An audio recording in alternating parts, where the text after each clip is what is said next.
Assalamualaikum warahmatullahi wabarakatuh.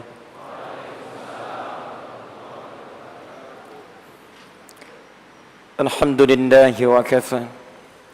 Wassalatu wassalamu ala Rasulillahil Mustafa wa ala alihi wa sahbihi wa man wafa.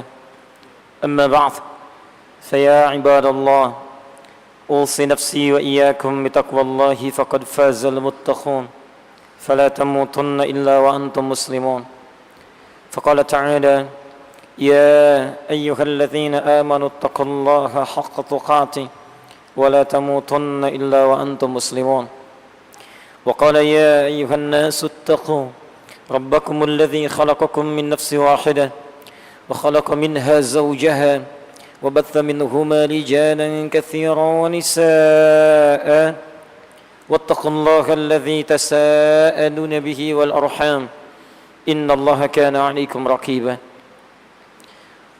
Saudara-saudariku dan pemirsa Akhir TV dimanapun Anda berada, pemirsa Suara Muslim yang saat ini tengah terhubung bersama kita, syukur pada Allah Subhanahu wa taala mengawali jumpa kita di malam ini. Sudah masuk tanggal 22 Safar 1439 Hijrah. Masya Allah, di antara sekian hamba Allah yang masih diberikan kesempatan untuk menjalani sisa kehidupannya, ternyata kita yang masih diberikan oleh Allah Subhanahu wa taala nikmat iman dan kekuatan untuk bisa terdorong mempelajari sebagian dari tuntunan syariat Allah Subhanahu wa taala di malam ini. Saya bermohon pada Allah Subhanahu wa taala, semoga siapapun yang terhubung dan bergabung bersama kita untuk belajar di malam ini diberikan oleh Allah Subhanahu wa taala kemuliaan terbaik seperti dijanjikan oleh Rasulullah sallallahu alaihi wasallam dalam hadis riwayat Ibnu Majah nomor hadis 233 dari sahabat Abu Darda radhiyallahu taala anhu qala Rasulullah sallallahu alaihi wasallam man salaka at-tariqa yaltamisu fihi ilma sahhalallahu lahu tariqan ila al-jannah. Siapapun yang menyiapkan dirinya menempuh perjalanan untuk belajar dari tuntunan sebagian syariat agamanya, walaupun sedikit yang ia pelajari, maka setiap derah langkahnya, setiap jarak tempuhnya akan dihitung oleh Allah Subhanahu wa taala untuk meringankan langkahnya ke surga. Wa innal malaikata la tad'u ajnihataha ridan li talibil ilmi. Dan sungguh jika para penuntut ilmu itu memahami dan menyadari, sejak ia menyiapkan dirinya, melangkahkan kakinya, hadir di majlis ilmu sampai kembali ke tempatnya, jika diniatkan benar tujuan belajarnya, maka malaikat akan menaunginya sejak ia berangkat sampai kembali ke tempat kembalinya. Hadirin sekalian, syukurlah kepada Allah Subhanahu wa taala. Di antara sekian hamba-hamba Allah yang masih hidup sampai malam ini, hanya antum yang dipilih oleh Allah Subhanahu wa taala untuk diringankan langkahnya. Hanya antum yang dilembutkan oleh Allah Subhanahu wa taala hatinya untuk belajar sampai dengan malam ini. Demi Allah saya katakan, saya tidak kenal antum pada umumnya. Saya tidak mengenal antum secara personal. Siapa yang bisa menggerakkan antum datang ke masjid ini, memenuhi undangan langsung datang ke rumah Allah? Kalau bukan Allah yang langsung menggerakkan langkah antum, melembutkan hati antum untuk memberikan titian surga antum, maka mustahil ringan langkah antum untuk gerak datang ke sini. Maka saya bermohon pada Allah Subhanahu wa taala, siapapun yang telah menempuh lelahnya, peluh keringatnya, menjual kemudian harta bendanya, dari mulai tenaganya, waktunya, uangnya untuk hadir di malam ini, saya mohon ya Rabb, ganti setiap tetes, derap, langkah, materi, nilainya dengan titian surga yang insya Allah janjikan oleh Nabi sallallahu alaihi wasallam. Maka dari itu, secara ringkas kalau kita ambil kesimpulan cepat dari hadis ini, orang-orang yang masih ditanamkan cinta ke majlis ilmu, sesungguhnya Allah tanamkan keinginan kuat agar ia bisa berlabuh ke surga. Kalau Allah menginginkan antum sudah berubah, kemudian mengharapkan antum masuk ke dalam surga, tapi antum belum mau berubah juga, belum tergerak untuk mendekati Allah dan Rasulnya, maka dengan cara apa lagi Allah Subhanahu wa taala mesti membimbing antum, memudahkan antum ke surga. Para alim ulama, asatidzah, para masyayikh, kami memohon izin untuk berbagi, mengingatkan saudara-saudara, bukan bab untuk mengajarkan, tapi barangkali mengingatkan apa yang terlupa, sekedar untuk bisa mengoptimalkan kedekatan kita kepada Allah Subhanahu wa taala. Ikhwas kalian, 2 hari lalu, kisaran tanggal 19 Safar 8 November 1439 Hijrah 2017 Masehi, kami dan keluarga menyempatkan waktu untuk mengunjungi satu di antara sekian toko buku yang ada di Bekasi. Sampai di tujuan, saya melihat beberapa buku sudah terbentang, dari yang lawas sampai yang terbaru. Yang menarik perhatian, dari sekian buku yang dijejerkan, kitab yang bertebaran, ada satu kamus besar bahasa Indonesia berwarna merah, cetakan paling baru, disimpan di posisi yang kedua dalam raknya. Kemudian saya mencoba teringat pada saat itu dengan tema kajian di malam ini tentang mengidentifikasi, melihat, memaknai dan menilai pahlawan dalam Islam. Saya buka apa itu definisi pahlawan dalam Kamus Besar Bahasa Indonesia. Ternyata terbukalah halaman 350, posisi paling kiri, agak sedikit ke bawah. Tersebut di situ, pahlawan itu, 1 adalah orang yang berani, 2 adalah orang yang berjuang dengan penuh keberanian. Demikian definisi ini disebutkan dalam Kamus Besar Bahasa Indonesia, menerangkan tentang kata pahlawan. Jadi kalau antum termasuk satu di antara 2 kategori ini, maka antum boleh ditetapkan sebagai pahlawan menurut Kamus Besar Bahasa Indonesia. Misal, di rumah antum ada ular, tidak ada yang berani untuk mengusirnya. Dari 5 anggota keluarga, cuma antum yang berani untuk mengusirnya. Ketika antum mengusirnya, ular itu keluar dan muncul kemudian keberanian dibandingkan yang lainnya, maka saat itu antum telah menjadi pahlawan menurut Kamus Besar Bahasa Indonesia. Tayyib. Misal, ketika ada segelintir orang mundur, tidak punya keberanian dalam berjuang, apapun sifat perjuangannya, tiba-tiba antum tampil dengan keberanian untuk berjuang, maka dalam kategori ini antum disebut sebagai pahlawan dalam pengertian Kamus Besar Bahasa Indonesia. Demikian makna umum disebutkan dalam konteks pengertian pahlawan. Namun malam ini ada sedikit yang berbeda, karena kita akan meneladani perjuangan pahlawan dalam definisi Islam. Dalam definisi Islam, kalau sudah kita batasi dengan definisi Islam, maka semua pengertian harus dikembalikan pada pengertian dalam konteks keislaman. Kalau sudah disebutkan Islam, maka Al-Quran tidak memberikan jalan lain kecuali memberikan penafsiran dalam pengertian syariat yang disebut dengan din. Quran surah ketiga Ali Imran ayat ke-19, posisi paling kiri sebelah atas. Ketika menyebutkan Islam, maka disebutkan bersanding dengan kata din. Innad dina indallahil Islam. Sungguh din yang paling diridhai oleh Allah, yang paling diridhai oleh Allah adalah Islam. Jadi ketika Al-Quran menyebutkan Al-Islam, kemudian menafsirkan Islam dengan kata din. Ketika menyebutkan din, disebutkan dengan kata Islam. Jadi kalau kita ingin membahas pahlawan dalam pengertian Islam, maka kita harus mengembalikan pengertian pahlawan dalam pengertian ad-din. Kalau sudah menyebutkan ad-din, maka sumber ad-din tiada lain kecuali mengembalikan kepada sumber yang telah Allah berikan kepada setiap rasul untuk menyampaikan risalah ad-din. Syara'a lakum minad din. Din disebut dengan syariat. Syariat diberikan kepada para rasul untuk disampaikan pada umatnya. Ketika Allah menurunkan para rasul, memilih mereka menjadi rasul, maka memberikan kemudian bekal-bekal yang dengan bekal itulah semua nilai kehidupan akan dinilai dikembalikan pada bekal utama itu. Al-Quran surah ke-4 ayat 163, paling kiri sebelah atas. Ketika rasul mulai ditunjuk pada masa Nabi Nuh alaihissalam, maka wahyu diturunkan untuk memberikan batasan-batasan kehidupan sampai ke Nabi Muhammad sallallahu alaihi wasallam. Inna awhayna ilaika kama awhayna ila Nuhin wan nabiyyina min ba'di. Kami wahyukan kepadamu Muhammad seperti halnya wahyu yang kami berikan kepada Nuh dan nabi-nabi setelahnya. Jadi kalau antum ingin melihat ukuran din, lihat pada syariat.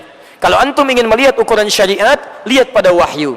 Kalau ingin melihat ukuran wahyu, maka lihat pada sumber wahyu. Apa itu sumber wahyu? Ketika Nabi Muhammad SAW, Rasul terakhir, Rasul kita semua, ditetapkan oleh Allah sebagai Rasul, maka diberikanlah beliau sumber wahyu. Quran surah kedua Al-Baqarah ayat 151, paling kanan sebelah bawah. Kama arsalna fikum rasulan minkum, sebagaimana kami telah utus dan tetapkan rasul bagi kalian dari kalangan kalian. Apa sumbernya? Diturunkan wahyu kepadanya, diberikan rumusannya. Yatlu alaikum ayatina. Pertama, sumber wahyu disebutkan oleh Al-Quran dengan nama ayat. Ayat. Jadi kalau antum ingin melacak pengertian dalam Islam, kembalikan pada ad-din. Di mana mencari ad-din? Lihat pada syariat. Di mana mencari syariat? Lihat pada wahyu. Di mana mencari wahyu? Lihat pada sumber wahyu. Apa sumber wahyu yang pertama? Ayat. Ayat. Ayat. Kumpulan ayat ketika dibacakan disebut dengan Al-Quran. Karena itu ketika ayat diturunkan, maka penyebutannya disebut dengan Al-Quran. Al-Quran surah kedua Al-Baqarah ayat 185. Paling kiri di pertengahan. Syahrul Ramadan alladzi unzila fihi al-Quran. Di bulan Ramadan diturunkan Al-Quran. Karena itu ketika antum membaca Al-Quran, setiap kalimat-kalimatnya disebut dengan ayat. Al-Baqarah 286 ayat, Ali Imran 200 ayat, An-Nisa 176 ayat. Dibacakan ayat, bertambah kedekatan kita dengan Allah Subhanahu wa taala. Dibacakan ayat, terikat tawakal kita dengan Allah Subhanahu wa taala. Disampaikan ayat, maka itu sumber pengetahuan bagi kita. Quran surah ke-8 Al-Anfal ayat yang kedua. Wa idza tuliyat alaihim ayatuhu zadatuhum imana wa ala rabbihim yatawakkalun. Ada orang-orang yang ketika dibacakan ayat-ayat Allah, ayat zadatuhum imana, bertambah keimanannya. Wa ala rabbihim yatawakkalun. Hubungannya dengan Allah semakin rekat dalam bentuk tawakalnya. Quran surah ke-41 ayat 53. Fussilat sanurihim ayatina fil afaqi wa fi anfusihim hatta yatabayyana lahum annahu al-haq. Kami akan tunjukkan ayat-ayat kami, ayat-ayat kami pada diri mereka, bahkan dalam alam semesta, sampai mereka yakin bahwa ayat-ayat itulah yang membenarkan nilai-nilai Al-Quran. Jadi kalau kita ingin kembalikan dalam tema kita malam ini, mengenal tentang pahlawan dalam ukuran Al-Quran, dalam ukuran Islam, maka kita harus kembalikan kepada sumber yang pertama, yaitu ayat atau Al-Quran.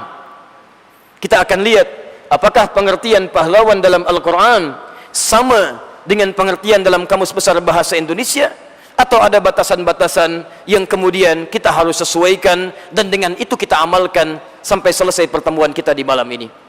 Ukuran kedua, tidak cukup melihat ayat, membaca dan memahaminya sendiri. Karena Allah pun menugaskan Rasul untuk menafsirkan, memberikan keterangan dan memahamkan pada umat tentang kandungan ayat-ayat Al-Quran yang diturunkan. Teruskan ayatnya. Kama arsalna fikum rasulan minkum yatlu alaikum ayatina wa yuzakkikum wa yuallimukumul kitaba wal hikmah wa yuallimukum ma lam takunu ta'lamun. Bukan hanya menurunkan Al-Quran sebagai pedoman kehidupan yang dibacakan.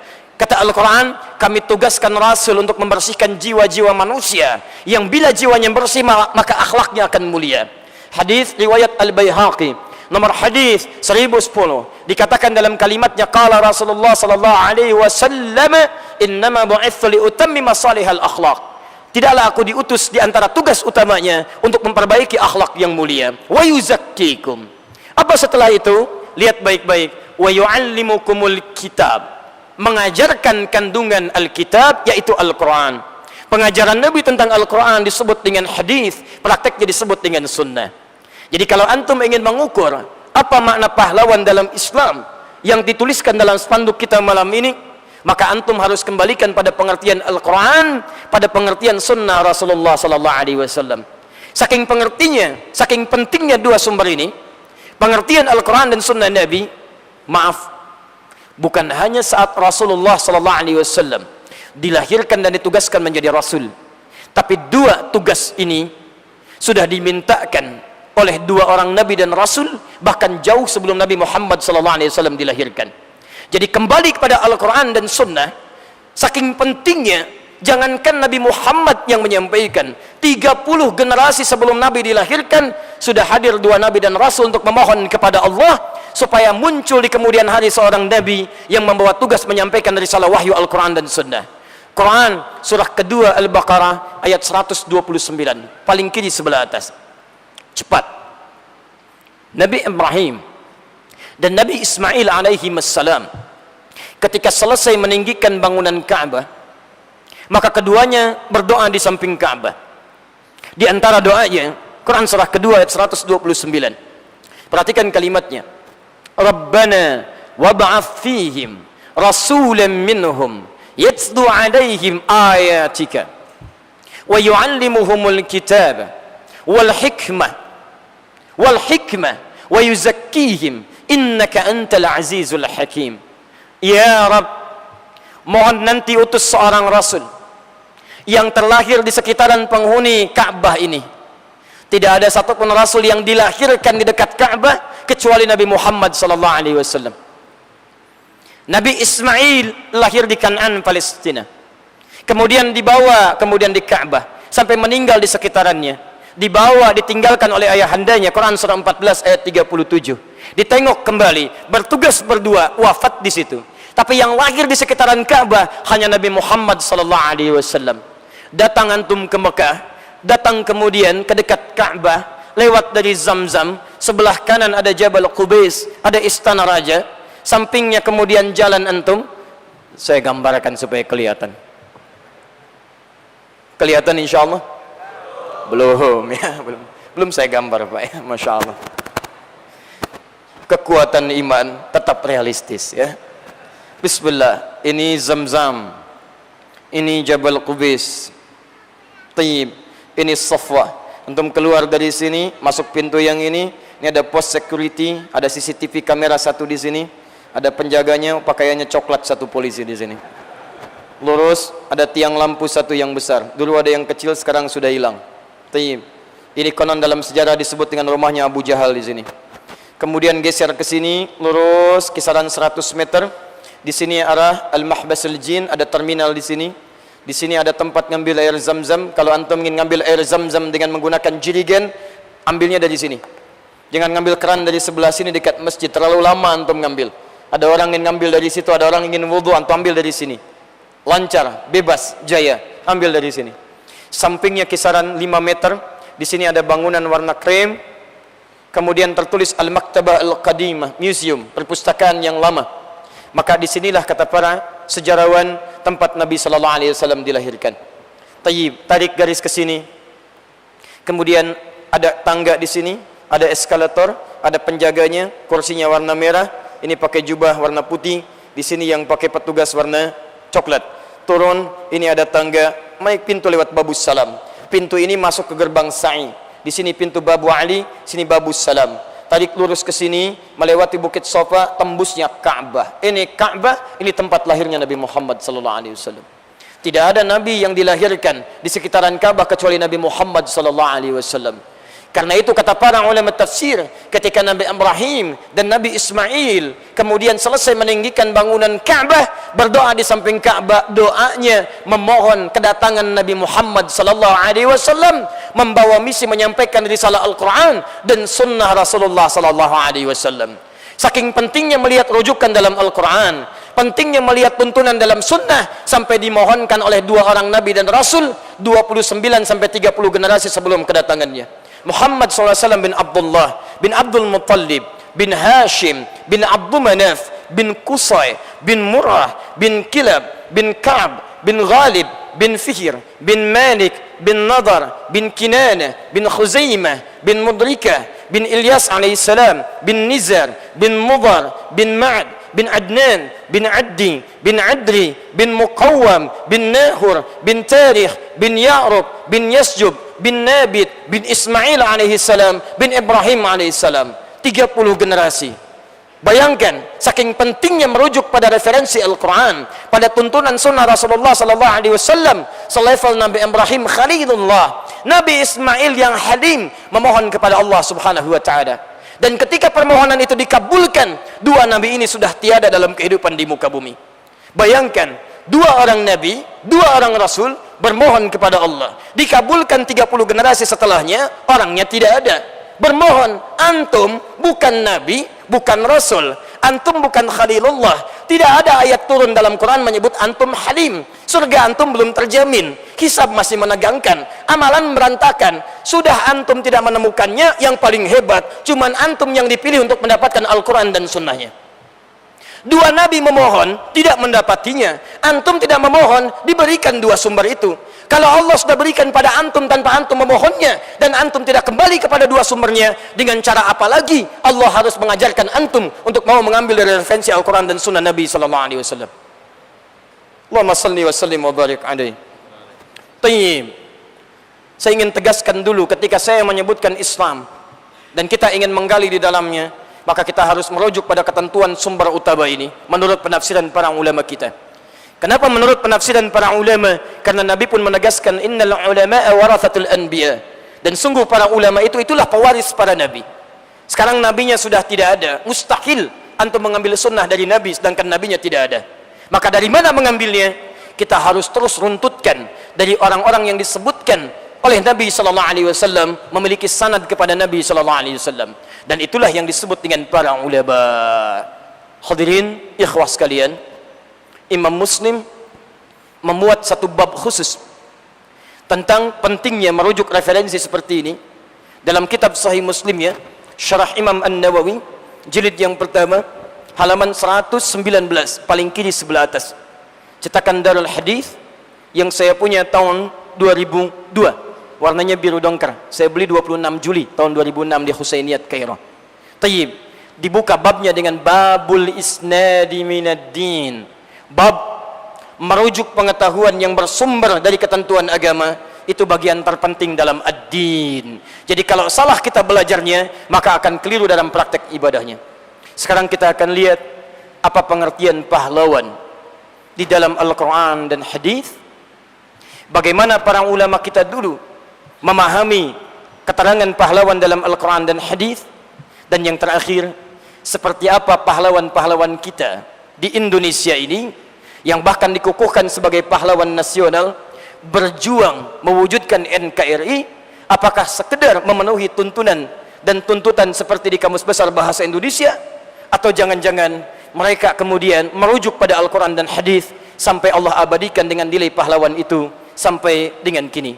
Dan di akhir saya akan tunjukkan pada antum, dari Surabaya inilah kemudian nilai-nilai Al-Quran dan hadis diteriakan, ditakbirkan dan dimunculkan pada dunia, sehingga nanti saya tunjukkan pada antum kalimat-kalimat Al-Quran, kalimat-kalimat hadis itu menggetarkan 600 tentara dari Gurkha yang kemudian desersi dan bergabung dengan pasukan muslim untuk menjadikan nilai keislaman pada 10 November itu di kota pahlawan ini.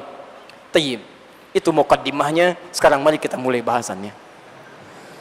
Bismillah. Baik, satu hadis riwayat Al-Bukhari, nomor hadis 1904, rawinya sahabat Abu Musa Al-Ash'ari, Abu Abdullah.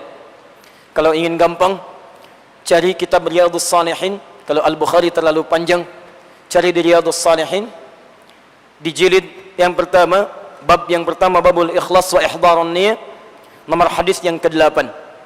Kalau punya cetakan Darul Maktabah Al-Islamiyah, lihat halaman 22, posisi paling kanan sebelah bawah, cetakan tahun 1412. Saya bacakan hadisnya. An Abi Musa Abi Abdullah Al-Ash'ari radhiyallahu ta'ala anhu. Hadis ini disampaikan oleh seorang sahabat Abu Musa Abu Abdullah Al-Ash'ari, semoga Allah meridai kepada beliau. Qala, beliau menyampaikan, su'ila Rasulullah sallallahu alaihi wasallam. Satu kali Rasulullah sallallahu alaihi wasallam pernah ditanya, anir rajuli, tentang seorang lelaki, yuqatilu syaja'atan, dia berjuang dengan penuh keberanian. Perhatikan definisi dia berjuang dengan penuh keberanian. 2, wa yuqatilu hamiyatan. Yang kedua, dia berjuang untuk menampilkan nasionalismenya. Dan yang ketiga, wa yuqatilu riya'an. Dia berjuang untuk diketahui oleh orang bahwa dia memang hebat saat berjuang. Riya. Ayyun dzalika fi sabilillah. Ayyun dzalika fi sabilillah. Mana ya Rasulullah di antara tiga itu yang termasuk dalam fi sabilillah? Perhatikan ukuran hadisnya. Ditanya Nabi sallallahu alaihi wasallam, "Ya Rasulullah, ada tiga kriteria dari seorang yang berjuang. Satu, menurut Anda, apakah satu orang yang berjuang dengan keberanian, satu berjuang dengan berani?" Seperti pengertian di Kamus Besar Bahasa Indonesia. Berjuang, berani. 2, yuqatilu hamiyatan. Berjuang dengan rasa nasionalismenya. Masya Allah. Kebangsaannya. 3, yuqatilu riya'an. Dia berjuang hanya ingin riya, dilihat oleh orang bahwa dia pun aktif dalam perjuangan. Riya.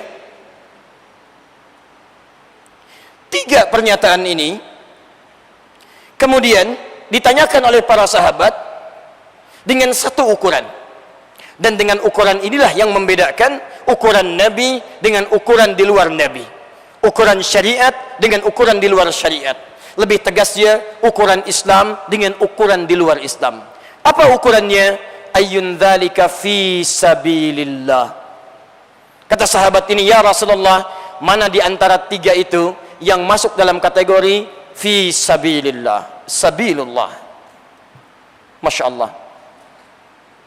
Sabilullah. Kata Nabi, "Man qatala litakuna kalimatullahi hiyal 'ulya fahuwa fi sabilillah." Rawahul Bukhari, nomor hadis 1904. Kata Nabi, siapa yang berjuang litakuna kalimatullahi hiyal 'ulya, untuk menegakkan kalimat-kalimat Allah, ajaran-ajaran Allah menjadi yang terdepan dalam kehidupan, maka itulah yang disebut dengan fi sabilillah.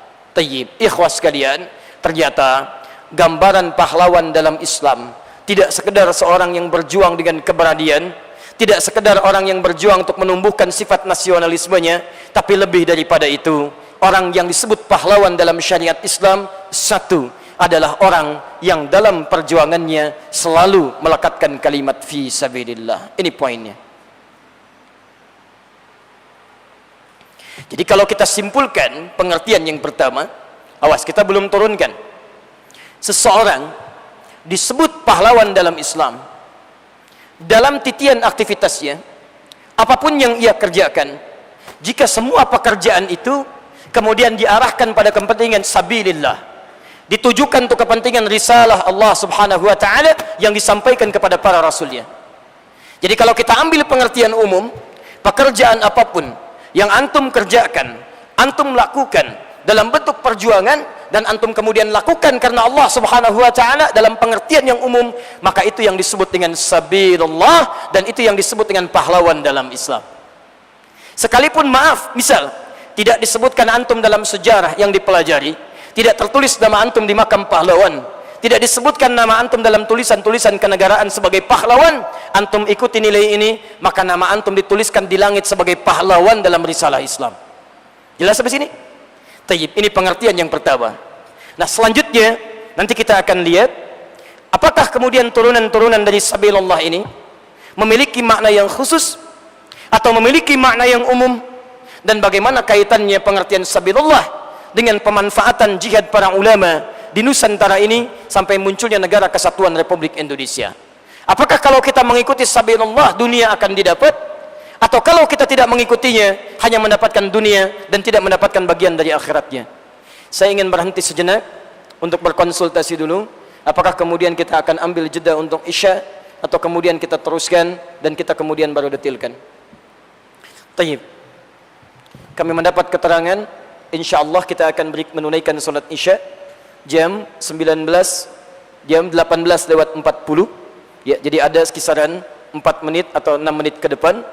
Untuk itu saya coba akan turunkan referensinya dulu, dan saya sepakat dengan ini. Kalau kajian berlangsung di masjid sepanjang tidak ada yang darurat, kita dahulukan salat dulu, karena fungsi masjid pertama disebutkan dalam Al-Quran itu adalah untuk salat.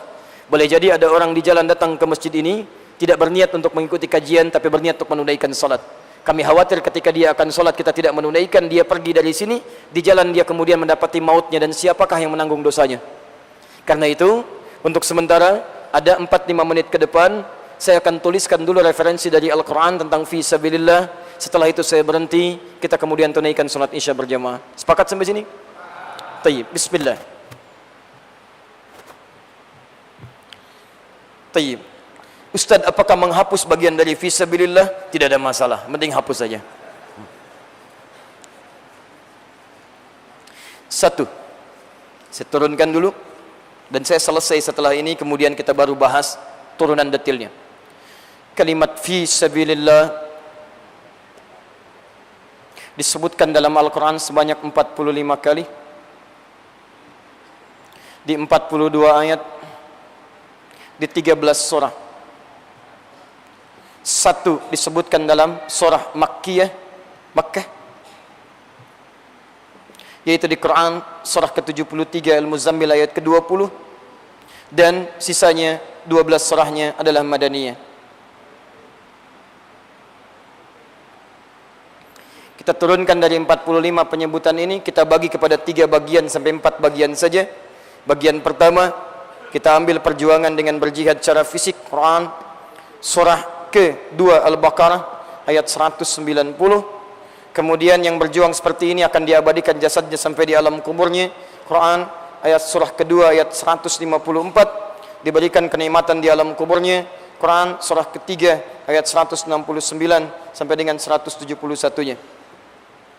Kemudian ditempatkan oleh Allah di surga, surga tingkat pertama nanti di akhiratnya, dengan para nabi, orang saleh dan orang jujur.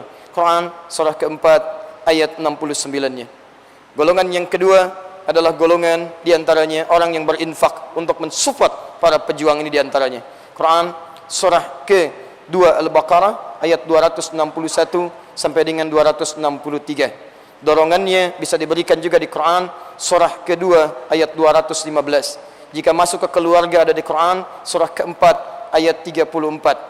Jika berbuah kewajiban menjadi zakat di Quran surah ke-9 ayat 103, dibagikan kepada 8 golongan di Quran surah ke-6, surah ke-9 ayat ke-60. Golongan ketiga adalah masuk pada golongan pembelajar yang disandingkan ayatnya dengan para pejuang fisabilillah dengan fisik, yaitu ada di Al-Quran surah ke-9 At-Taubah ayat 122. Cara belajarnya mendapat ilmu menambah iman. Quran surah 58 ayat yang ke-11. Dia lakukan karena Allah di Quran surah ke-96 ayat yang pertama sampai dengan ayat yang kelima. Tayyib. Dari semua ini kemudian kita akan jabarkan dan kita masuk pada bahasan kajian kita, masuk pada inti persoalan tentang bagaimana para pahlawan di masa lalu khususnya di Nusantara berjuang menegakkan ini semua. Kita cukupkan sementara untuk menunaikan salat Isya. Setelah itu kita lanjutkan, dan saya berikan tambahan lebih referensi dari buku dan kitab yang bisa kita baca kemudian. Subhanakallahumma wa bihamdika asyhadu an la ilaha illa anta astaghfiruka wa atubu ilaik. Wa akhiru da'wana alhamdulillahi rabbil alamin. Allahu minkum. Assalamualaikum warahmatullahi wabarakatuh. Bismillah. Assalamualaikum warahmatullahi wabarakatuh.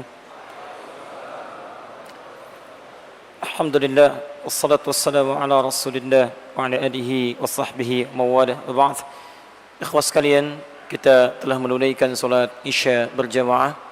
Kita bermohon pada Allah Subhanahu wa taala semoga solat yang telah kita tunaikan berkenan diterima oleh Allah Subhanahu wa taala dengan penerimaan terbaik insyaallah. Dan khusus kami mohonkan semoga Allah mengabulkan apa yang tadi dibacakan oleh imam kita, khususnya pada rakaat yang kedua beliau bacakan Quran surah ke-17 Al-Isra ayat 23 sampai dengan ayat 27-nya. Semoga Allah memuliakan imam kita dan mengampuni dosa-dosa kita serta memuliakan kedua orang tua kita insyaallah.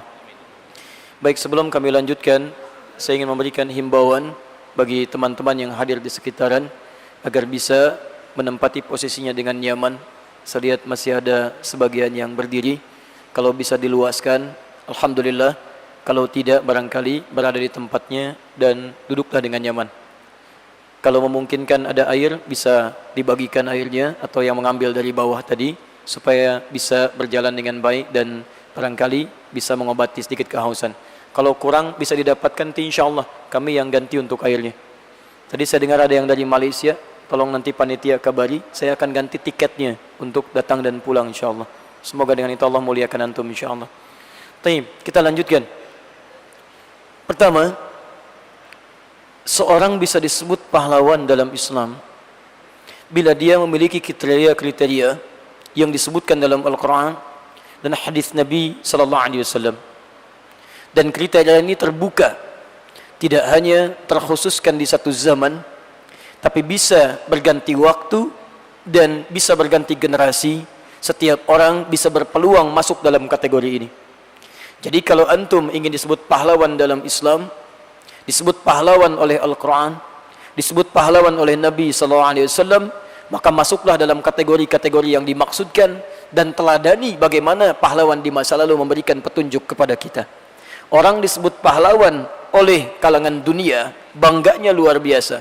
Maka kenapa antum tidak merasa bangga ketika Allah dan Rasul menyebut antum sebagai seorang pahlawan dalam syariat dan dinul Islam? Kategori pertama, semua diukur berdasarkan keterangan fi sabilillah, mengacu pada hadis Nabi sallallahu alaihi wasallam, riwayat sahabat Abu Musa al-Ash'ari radhiyallahu taala anhu dalam riwayat hadis Al-Bukhari nomor hadis 1904. Baik, man qatala litakuna kalimatullahi al-'alya fahuwa fi sabilillah. Fi sabilillah. Dalam Al-Qur'an, kalimat fi sabilillah itu disebutkan setidaknya sebanyak 45 kali di 42 ayat yang berbeda, di 13 surah yang tidak sama. 1 surah Makkiyah, 12 surah Madaniyah. Dan 45 inilah yang harus kita keluarkan dalam kehidupan kita, yang pernah dipraktikkan oleh orang dulu jika kita ingin masuk dalam kategori pahlawan dalam Islam. Dari 45 penyebutan ini, setidaknya secara umum ada 3 yang paling utama. 1, jika disebutkan kalimat fi sabilillah, maka yang dimaksudkan yang pertama adalah perjuangan fisik, jihad secara fisik, berperang secara fisik. Tapi penting kita batasi supaya tidak disalahfahami. Jihad berperang secara fisik itu bukan jihad menyakiti orang lain tanpa alasan, bukan menyerang komunitas kalangan tertentu dengan kaidah yang tidak dibenarkan.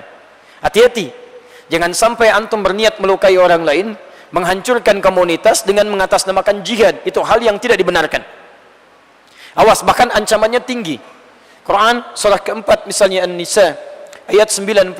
Kalau mau buka dari ayat 90-nya sampai ke ayat 92-nya, paling kanan dari atas sampai pertengahan. Bahkan ancaman membunuh satu orang saja, jika dia beriman, itu konsekuensinya bisa berhadapan dengan neraka jahanam dan kemurkaan dari Allah Subhanahu wa taala. Perhatikan ayatnya. Wa may yaqtul mu'minan muta'ammida fajazaohu jahannam. Siapa yang sengaja merencanakan pembunuhan terhadap satu orang saja beriman, jangankan menghancurkan komunitas, satu orang saja. Demi Allah saya katakan, ayat ini mesti ditegaskan pada orang-orang yang nampaknya begitu ringan melukai orang lain. Antum baca dulu ayat ini, pahami dengan baik, tidak mudah konsekuensinya. Siapa yang sengaja merencanakan pembunuhan berencana terhadap satu orang saja dan dia beriman pada Allah Subhanahu wa taala, fajazaohu jahannam, maka balasannya neraka jahanam. Khalidan fiha, kekal di dalamnya. Kalau tidak tobat dia sampai dengan wafat, langsung neraka jahanam, kekal di dalamnya. Wa ghadiballahu alaihi, Allah murka kepadanya. Wa la'anahu, dilaknat dia oleh Allah Subhanahu wa taala. Wa a'adda lahu 'adzaban 'azima, dan dijanjikan di neraka jahanam itu siksa yang berkali lipat. Afwan, neraka jahanam itu jangankan masuk, di alam kuburnya saja sudah ditampakkan dari pagi sampai petangnya. Quran surah ke-40 ayat 46 sampai 47-nya. Naru ya'raduna 'alaiha ghuduwan wa 'ashiyya. Kisah Firaun ditampilkan di sini. Ada orang-orang dijamin neraka yang sangat dahsyat, sampai di alam kuburnya neraka ditampakkan pagi sampai petang. Hati-hati. Karena dari itu penting kemudian kita garis bawahi, yang dimaksud jihad secara fisik, berperang di jalan Allah Subhanahu wa taala, batasannya pada kalimat Nabi sallallahu alaihi wasallam. Satu, litakuna kalimatullahi hiyal ulya. Jika memang ada keimanan kita atau ada bahaya dalam diri kita, kemudian terancam dengan bahaya yang luar biasa, iman kita diserang, diri kita diserang, kemanusiaan kita diserang, maka disitulah ada pembelaan yang disebut dengan jihad secara fisik. Waktu kejadian bom di Jalan Tamrin, saya diundang ke Lampung. Begitu sampai di Lampung, pertanyaan pertama, Ustaz, apakah bom di Jalan Tamrin itu termasuk jihad fisabilillah? Saya seketika menjawab, saya bilang, Pak, setahu saya jihad fisabilillah itu jihad di jalan Allah, bukan di Jalan Tamrin. Jadi ada kaidah-kaidah yang harus diterapkan di situ. Ini tidak tepat kalau antum bunuh orang, bom orang, tembak orang, tapi dengan kaidah yang tidak dibenarkan. Maka itu bukan jihad fi sabilillah. Nah, dalam peperangan, dalam perjuangan, maka tidak mungkin menghindari peperangan. Dulu orang berjuang pasti melewati medan perang. Dan kalau sudah peperangan, motivasinya bisa beda-beda. Ada peperangan ingin memperebutkan wilayah. Ada peperangan mempertahankan kedaulatan. Ada peperangan mempertahankan izzah, nasionalisme dan sebagainya. Maka bagaimana kemudian perjuangan dimaksud menjadikan kategori pejuang dalam komponen fi sabilillah? Satu, kata Nabi, para pejuang itu dalam niatnya tidak sekedar menghadirkan perjuangan, tapi menghadirkan fi sabilillah atau diniatkan berjuang karena Allah Subhanahu wa taala. Saya berikan contoh. Saya tidak akan mengambil contoh pada masa-masa dulu para sahabat atau perjuangan di masa Nabi, karena ini umum sudah kita ketahui. Saya ingin ambil perjuangan orang tua kita saja, yang dengan itu kita bisa mengenal bagaimana perjuangan orang tua kita di masa lalu.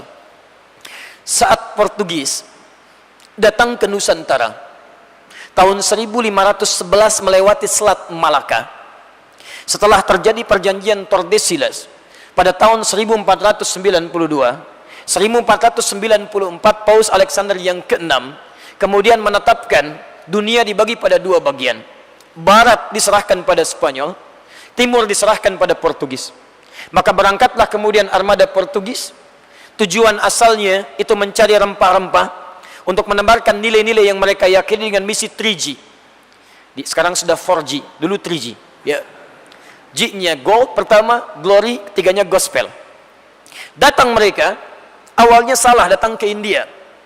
Kemudian pulang lagi ke Portugis, menghayar seorang navigator muslim namanya Ahmad bin Majid. Ahmad bin Majid tidak tahu kalau dia diminta petunjuk untuk mencari pusat rempah-rempah yang disertai dengan kolonialisme, penjajahan. Dia pikir hanya dihayar secara profesional, diminta untuk menunjukkan jalan menuju pusat untuk hanya sekedar ekspedisi saja. Ternyata sampai lewat Selat Malaka, disitulah kembali membawa misi 3G, dan diantara misinya melakukan penjajahan.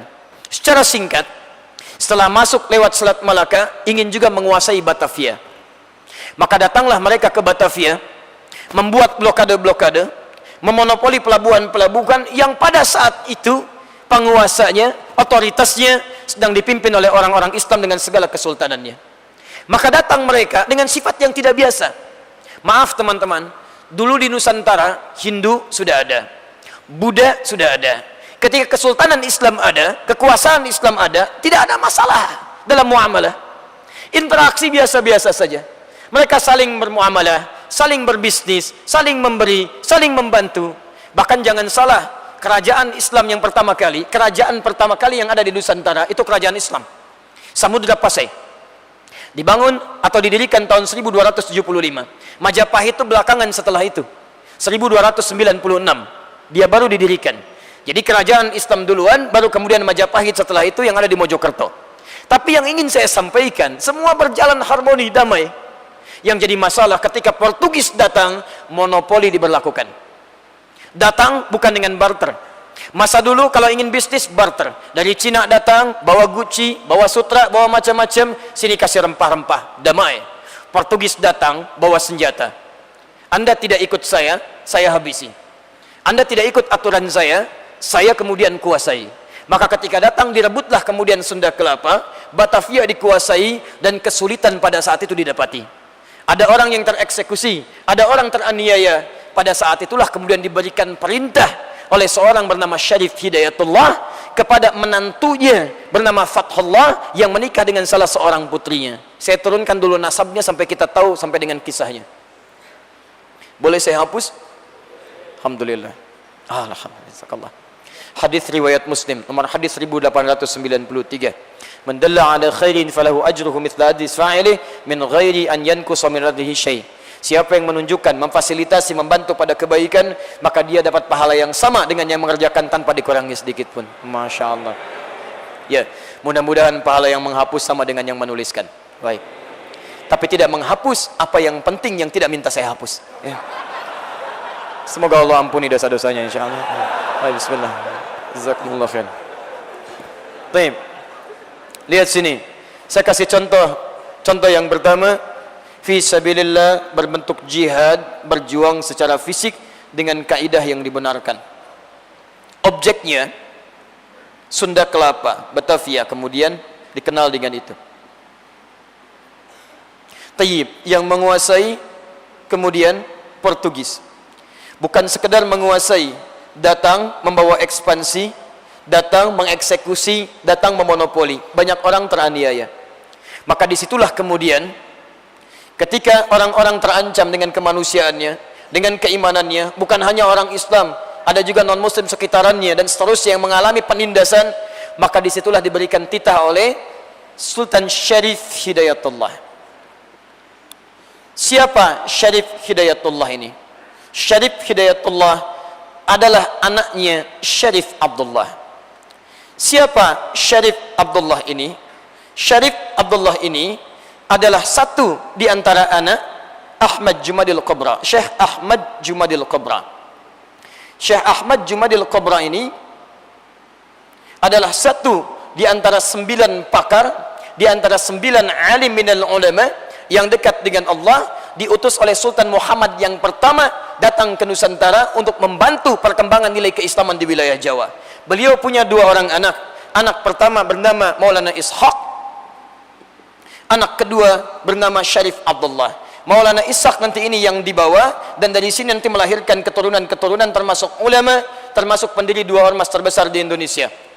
Baik itu Muhammadiyah yang didirikan 18 November tahun 1912 oleh Kiai Haji Ahmad Dahlan, ataupun juga Nahdlatul Ulama yang didirikan 31 Januari tahun 1926 oleh Syekh Hasim Al-Asy'ari. Itu kedua nasabnya tersambung pada Syekh Maulana Ishaq. Dua-duanya bersaudara. Syekh Muhammad Hashim bin Asy'ari, Syekh Muhammad Hashim bin Asy'ari bin Abdul Wahid bin Abdul Halim. Abdul Halim dikenal dengan Pangeran Benawa, dikenal dengan Sultan Hadiwijaya bin Abdul Aziz bin Abdul Fattah bin Abdullah, dikenal dengan Joko Tingkir bin Abdurrahman. Siapa beliau itu? Adalah wali dari Raden Ainul Yakin. Siapa Raden Ainul Yakin? Dikenal dengan Sunan Giri, adalah anak dari Maulana Ishaq. Maulana Ishaq, nyambung ke sini. Yang mendirikan Muhammadiyah namanya Muhammad Darwish.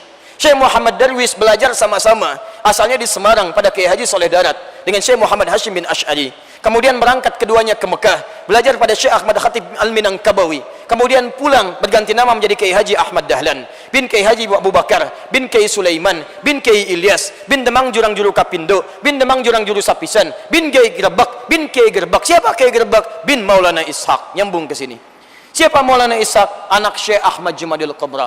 Siapa Syekh Ahmad Jumadil Kubra? Anak Ali Zainal Al-Kabir. Ali Zainal Al-Kabir keturunan Ali Zainal Abidin. Ali Zainal Abidin keturunan dari Al-Husain. Al-Husain adiknya Al-Hasan. Al-Hasan anaknya Sayyidina Ali bin Abi Thalib radhiyallahu ta'ala anhu. Ali bin Abi Thalib suaminya Fatimah Az-Zahra. Fatimah Az-Zahra putri Rasulullah sallallahu alaihi wasallam.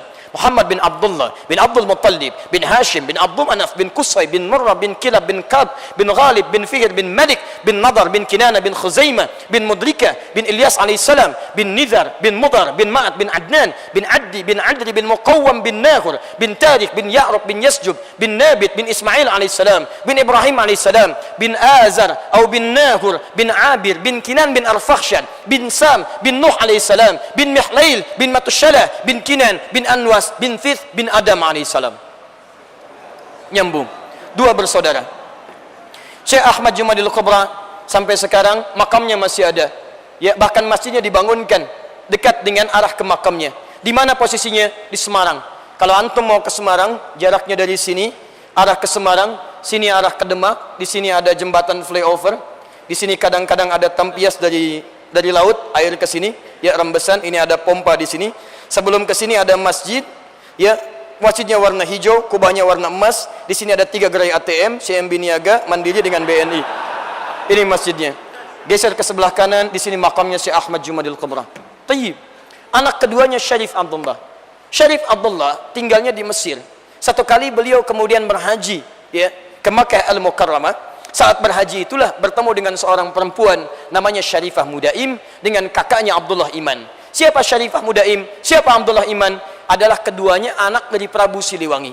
Kalau antum buka bukunya Api Sejarah, karangan Profesor Ahmad Mansur Surya Negara, halaman 148, posisi paling kiri di pertengahan. Terbitan Salamadani, warnanya cetakan pertama, ya, maaf yang warna hitam, jilid yang pertama. Di situ antum temukan Prabu Siliwangi yang menguasai kisaran Banten sampai dengan ke perbatasan Jawa Tengah. Kemudian secara singkat beliau menikahi seorang perempuan anak Ki Gedeng Tapa yang menjadi santriwati di satu pesantren yang diasuh oleh Syekh Hasanuddin. Syekh Hasanuddin baru pulang dari Mekah. Maka disebut dengan Ummul Qura, maka beliau disebut dengan Syekh Qura. Sampai sekarang di Karawang masih ada pesantren namanya pesantren Syekh Qura. Belajar beliau di situ, satu kali sedang inspeksi Prabu Siliwangi, nama aslinya Pamanah Rasa atau dikenal dengan Menah Rasa, maka mendengar suara yang sangat indah. Datang kemudian kepadanya, melihat orangnya, pada saat itulah punya rasa cinta dan ingin menikahinya. Ketika mengajukan pernikahan, kata perempuan ini, Anda boleh menikah dengan saya kalau Anda mau masuk Islam. Dengan izin Allah masuk Islam beliau ini. Setelah masuk Islam menikah, punya 3 orang anak. Anak pertama lahir tahun 1423, dikenal dengan Walang Sungsang. Anak kedua lahir tahun 1426, dikenal dengan Rara Santang. Anak ketiga lahir tahun 1427, dikenal dengan Raja Sengara. Raja Sengara. Walang Sungsang ganti nama jadi Abdullah Iman. Kemudian Rara Santang ganti nama jadi Syarifah Mudaim. Ketika mereka beranjak balik dewasa, minta izin menunaikan haji, diizinkan, berangkatlah 2 orang ini menunaikan ibadah haji. Sampai di Mekah selesai hajinya, bertemulah dengan Syarif Abdullah, dan disinilah kemudian takdir Allah ditetapkan. Syarif Abdullah bertemu Syarifah Mudaim. Muncul rasa cinta di situ, diikat dengan mahabbah Islamiyah, mengajukan pernikahan. Maka disetujui oleh kakaknya, dinikahkan pada saat itu. Abdullah Iman pulang kembali ke Nusantara, menghadap pada bapaknya, diberikan daerah di Lemah Wungkuk untuk berdakwah di sana. Lemah Wungkuk wilayah yang sangat kotor pada saat itu. Maaf, masyarakatnya, komunitasnya banyak. Ada Arabnya, ada Cinanya, ada juga macam-macamnya berkumpul di situ. Kumpulannya disebut dengan caruban. Kebanyakan mereka senang kemudian membuat terasi udang. Ya, udangnya dari udang-udang dari laut yang kecil-kecil, dikenal dengan rebon. Maka mereka kumpulkan, mereka kemudian panaskan, mereka kemudian isi dengan airnya. Air dalam bahasa sekitaran disebut dengan cai, disingkat jadi ci. Gabung dengan rebon. Ci rebon, ci rebon, ci rebon, sampai sekarang menjadi Cirebon. Ditata di situ jadi lebih baik. Dulunya Lemah Wungkuk. Carubannya masih ada, adanya di Lasem. Kalau antum dari Semarang lewat ke Demak, Demak lewat Kudus, Kudus masuk Pati, Pati masuk Rembang, 10 menit dari situ antum setelah melewati Gapura akan masuk kemudian daerah sebelah kiri. Di sini ada Caruban, Pantai Caruban. Ini wilayah Caruban. Lurus ke sini, ini ada Karangturi. Ini Cina pertama datang ke negeri ini lewat Lasem ke daerah Karangturi. Kemudian lurus dari sini sekitaran kemudian cuma 5 menit saja, jarak sekitar 500 meter sampai dengan 1,5 kilo sebelah kanan antum akan temukan Pasujudan Sunan Bonang. Antum naik ke atas sana akan ditemukan di situ yang menjaganya namanya Bapak Abdul Wahid. Silahkan antum cek, ada turunannya sampai situ. Tayyib. Nah, ini menikah belum pulang. Abdullah Iman pulang ke Nusantara, Syarif Abdullah dengan Syarifah Mudaim pergi ke Mesir. Maka tinggal di sana selama 20 tahun. Melahirkan seorang anak, diberi namalah anak laki-laki itu dengan Syarif Hidayatullah. Belajar pada ulama di sana. Belajar pada Syekh Athaillah As-Sakandari, Ibnu Athaillah As-Sakandari. Belajar pada ulama yang lainnya. Setelah tumbuh dewasa, dia kemudian diajak pulang ke Nusantara, bertemu dengan kakeknya, diberikanlah wilayah dakwah di Gunung Jati. Dan dikenallah dengan Sunan Gunung Jati. Syarif Hidayatullah. Punya 2 orang anak, satu laki-laki bernama Muhammad, yang kedua perempuan. Yang perempuan ini dinikahkan dengan seorang panglima besar di Pasai. Namanya Syekh Fathullah. Dikenal dengan Fatahillah. Portugis menyebutnya dengan Valetehan. Ketika wilayah Batavia yang sudah berkecamuk, saking berkecamuknya nampak dalam tulisan yang sudah tidak terbaca. Ya, Sunda Kelapa, semua tertindas macam-macam dan sebagainya. Ini butuh bantuan supaya bisa dibersihkan. Ya, jazakumullah khair. Maka apa hubungan dengan pembahasan kita, teman-teman sekalian? Ketika ditugaskan, apa yang terjadi? Perhatikan pejuang Muslim.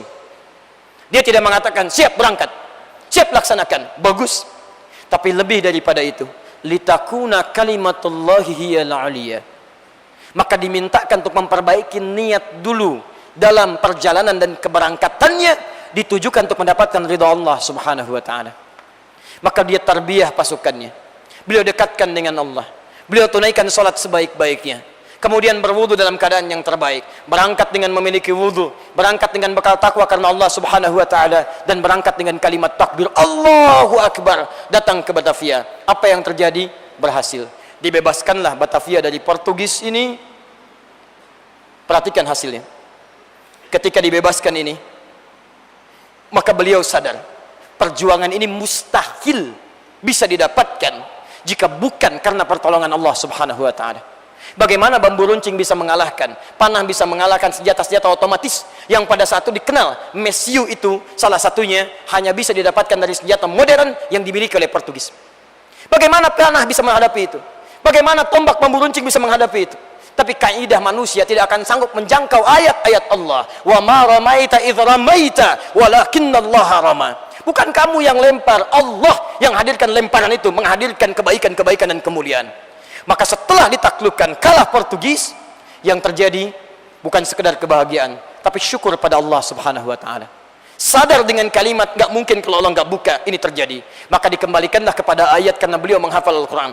Quran surah ke-48 ayat yang pertama, inna fatahna laka fatham mubina. Beliau sadar Allah yang buka ini, karena itu bentuk syukurnya kembalikan penamaannya kepada penamaan Allah subhanahu wa ta'ala.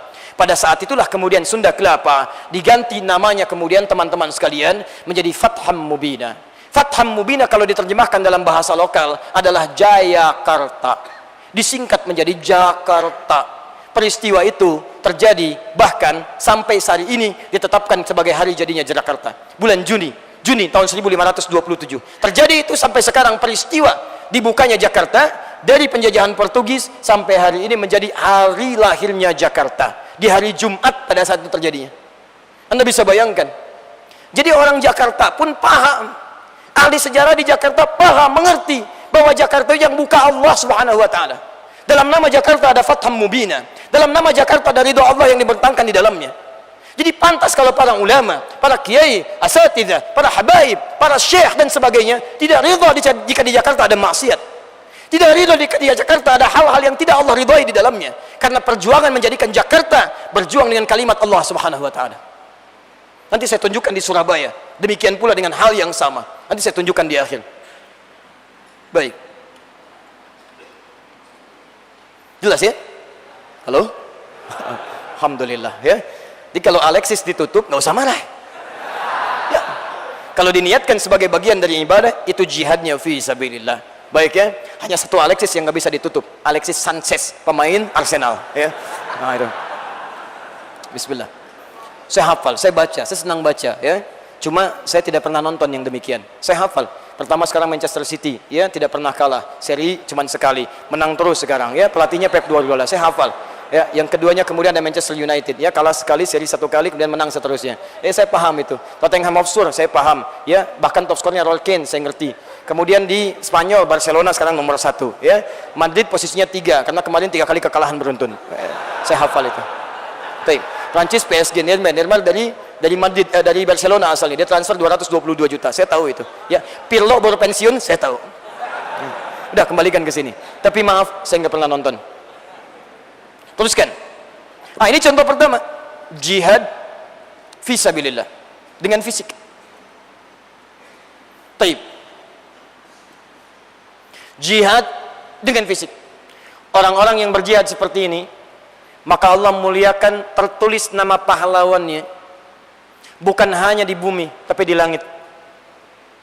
Walaupun namanya tidak digoratkan di nisan-nisan, maaf, namanya terukir padat di langit. Sampai karena terukirnya kenikmatannya turun ke alam kuburnya. Dijamin oleh Allah dari mulai jasadnya sampai kenikmatannya, turun ayat khusus untuk menjaminnya. Misal, Quran surah kedua Al-Baqarah ayat 154, paling kanan sebelah bawah. Ini ayat pertama dalam Al-Quran yang menyebutkan kalimat fi sabilillah. Ya ayyuhalladzina amanu ista'inu bis-sabri was-salah innallaha ma'as sabirin. Ayat 153 aja. 154-nya wala taqulu liman yuqtalu fi sabilillahi amwat bal ahya'un walakin la tash'urun. Jangan katakan orang-orang yang kemudian wafat setelah dia berjuang di jalan Allah Subhanahu wa taala wafat begitu saja. Tapi Allah berikan kehidupan yang lebih indah di alam kuburnya. Antum ingin tahu bagaimana keindahan alam kuburnya? Dilukiskan oleh Allah di Quran surah ketiga Ali Imran ayat 169 sampai 171-nya. ولا تحسبن الذين قتلوا في سبيل الله أمواتا بل أحياء عند ربهم يرزقون فرحين بما آتاهم الله من فضله ويستبشرون بالذين لم يلحقوا بهم من خلفهم ألا خوف عليهم ولا هم يحزنون. Masya Allah. Jangan anda duga orang-orang yang wafat karena berjuang di jalan Allah wafat begitu saja. Kami hidupkan dengan penuh kenikmatan di alam kuburnya. Saking nikmatnya kami berikan rizki lagi, rizki lagi, rizki lagi. Saking bahagianya dengan semua itu, kalau dia mampu, dia akan kembali kepada keluarganya dan mengatakan, cepat sini. Kalau bisa ikuti saya, cepat ke sini. Di sini lebih nikmat dibandingkan dengan di sana. Di sini lebih enak dibandingkan dengan di sana. Cepat, jangan lama-lama. Cepat. Allah khaufun alaihim wa lahum yahzanun. Kamu nggak usah nangis melepas kepergian saya. Kamu tidak usah bersedih. Saya ini sedang banyak kenikmatan di sini, kalau bisa cepat sini. Karena itu silakan antum cek. Pejuang-pejuang di Palestina, ketika mereka berjihad fi sabilillah, Masya Allah, ada satu wafat di antara mereka, maka yang lain dari antara keluarganya tidak akan pernah menangisi dengan ratapan-ratapan. Yang terjadi mereka bikin manisan, mereka bagikan pada tetangganya, mereka katakan, alhamdulillah, keluarga kami ada yang diangkat oleh Allah Subhanahu wa taala bagian dari syuhada, bagian dari fi sabilillah. Doakan kami semoga bisa menyusulnya, doakan kami semoga bisa menjadi bagian darinya. Itu diwariskan pada nilai-nilai jiwa anak-anak kecil pejuang Palestina. Seorang pendongeng bernama Ka'bimo, pencerita muslim, menghadirkan nilai keislaman, datang ke Palestina, masuk kemudian ke satu TK, 150 anak hadir di dalamnya. Masya Allah, 2 jam sebelum kedatangan sudah rapi, meja-meja rapi, duduknya rapi. Masya Allah, begitu datang secara singkat ditanya dengan 3 pertanyaan dengan substansi yang sama, dan diakhiri dengan pertanyaan yang luar biasa dahsyatnya. Perhatikan kalimatnya. 1, siapa adik-adik diantaranya yang mau jadi presiden? Masya Allah, tidak ada yang mengacungkan tangan. Siapa yang mau jadi pemain bola? Masya Allah, anak-anak yang laki-laki kecil malu-malu 1-2 angkat tangan. Siapa yang mau jadi dokter? Perempuan sebagian kecil malu-malu angkat tangan. Allahu Akbar. Berhenti pertanyaan. Diuji dengan pertanyaan Al-Quran dan roh sunnah, roh ta'alimin Nabi sallallahu alaihi wasallam minal madrasah an-nabawiyah. Pertanyaan yang keempat, perhatikan. Siapa di antara adik-adik yang mau menjadi syuhada fi sabilillah? Masya Allah, tidak ada yang mengangkat tangan. Semuanya berdiri. 150 anak. Semua berdiri, mengepalkan tangannya, mengatakan, nahnu syuhada, nahnu syuhada, nahnu syuhada, nahnu nujahid fi sabilillah. Saya syuhada, kami berjuang di jalan Allah. Saya akan nyusul papa saya akan nyusul paman saya akan nyusul teman saya akan nyusul tetangga saya. Nahnu syuhada. Teman-teman sekalian, jika nilai Quran dan Sunnah dihadirkan dalam jiwa kita sejak dini, maka kalimat-kalimat ilahiyah, kalimat-kalimat rabbaniyah, kalimat-kalimat sunniyah akan hadir dalam semarak kehidupan kita. Maka dari itu silakan perhatikan. Palestina negeri pertama produksi Al-Quran di muka bumi. Kedua Libya. Saya pernah tinggal di Libya kisaran 5 tahun. Masya Allah, saya sedang talaqi Al-Quran, ngambil satu riwayat dari salah seorang syekh nama Sya'ali di Suqfulatha. Begitu kami masuk duduk, ada seorang anak kecil perempuan usia 4 tahun. Datang dia bawa selang, Pak. Dia katakan, Syekh, itu ini. Syekh, tolong pukul kepala saya dengan selang ini. Saya menonggakkan kepala menatap wajah anak itu, keheranan. Syekh kami berkata, 5. Kenapa? Kata anak ini, nesit.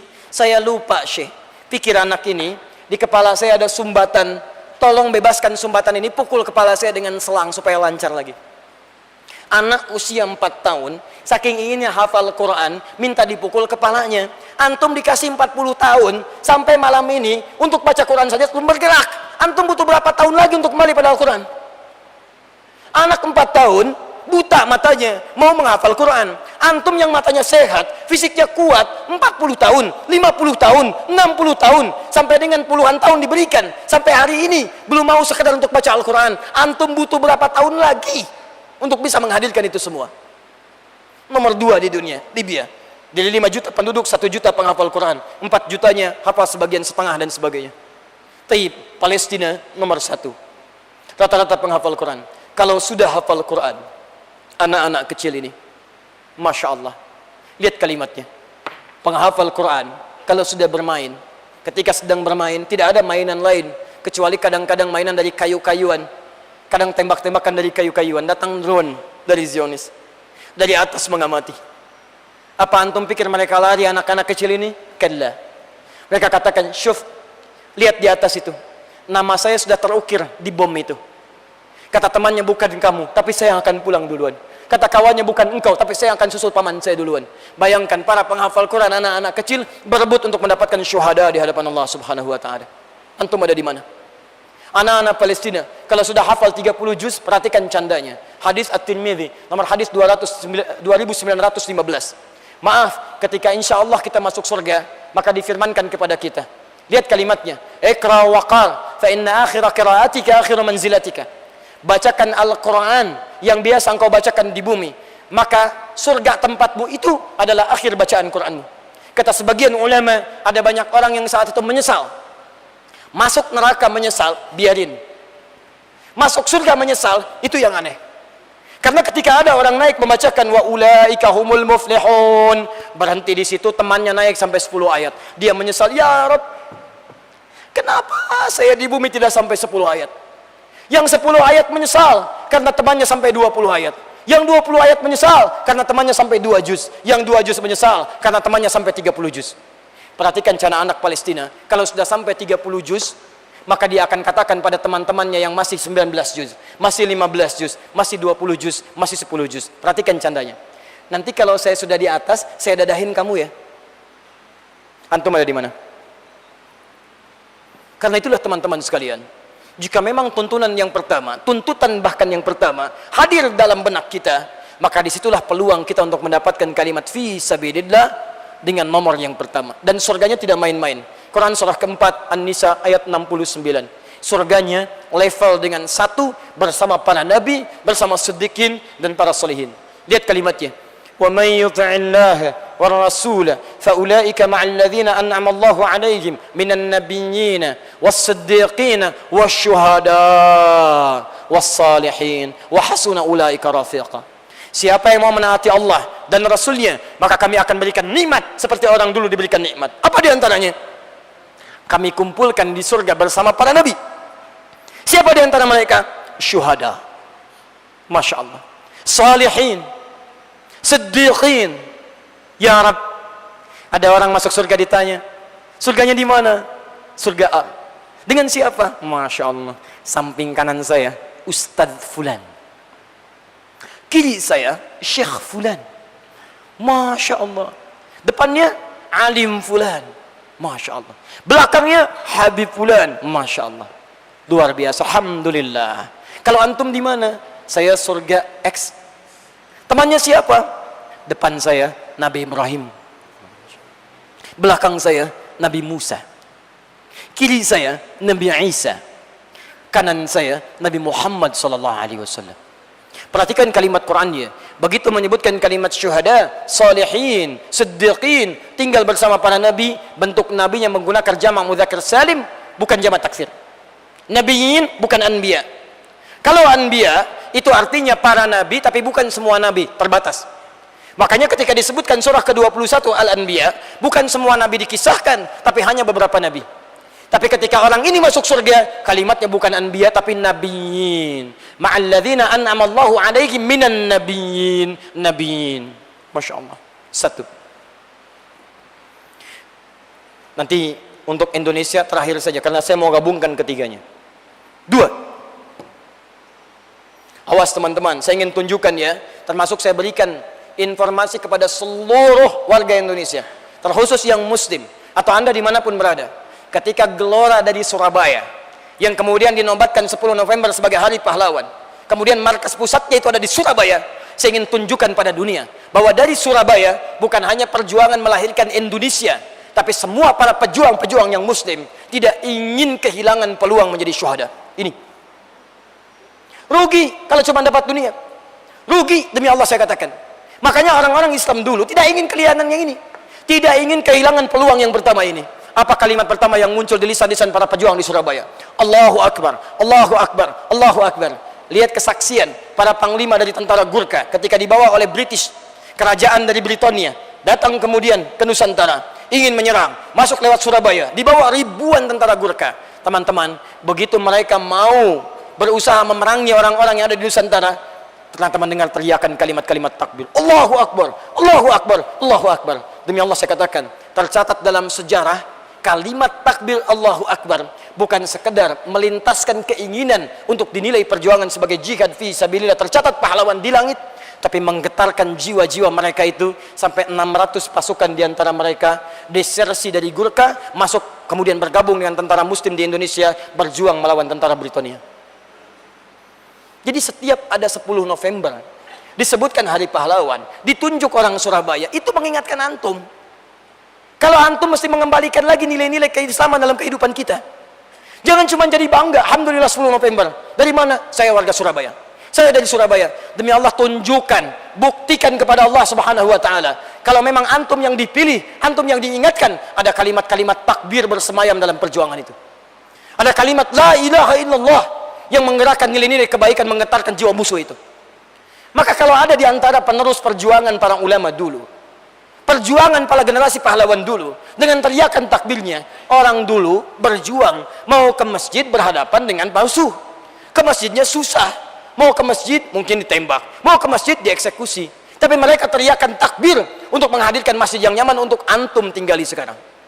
Sekarang masjidnya sudah ada, tempatnya luas, kipas anginnya banyak. Mau taklim ustaznya datang sendiri, nulis sendiri, kadang-kadang ngapus sendiri. Masya Allah, direkam juga. Mau masuk ada minumannya, segalanya nikmat. Antum tinggal katakan Allahu Akbar dalam sholat, imamnya syahdu, bacaannya bagus, membuat kita khusyuk. Kadang kita menangis dengan semua panggilan dari masjid Allahu Akbar. Antum belum tersentuh, antum perlu diberikan apa lagi? Dua.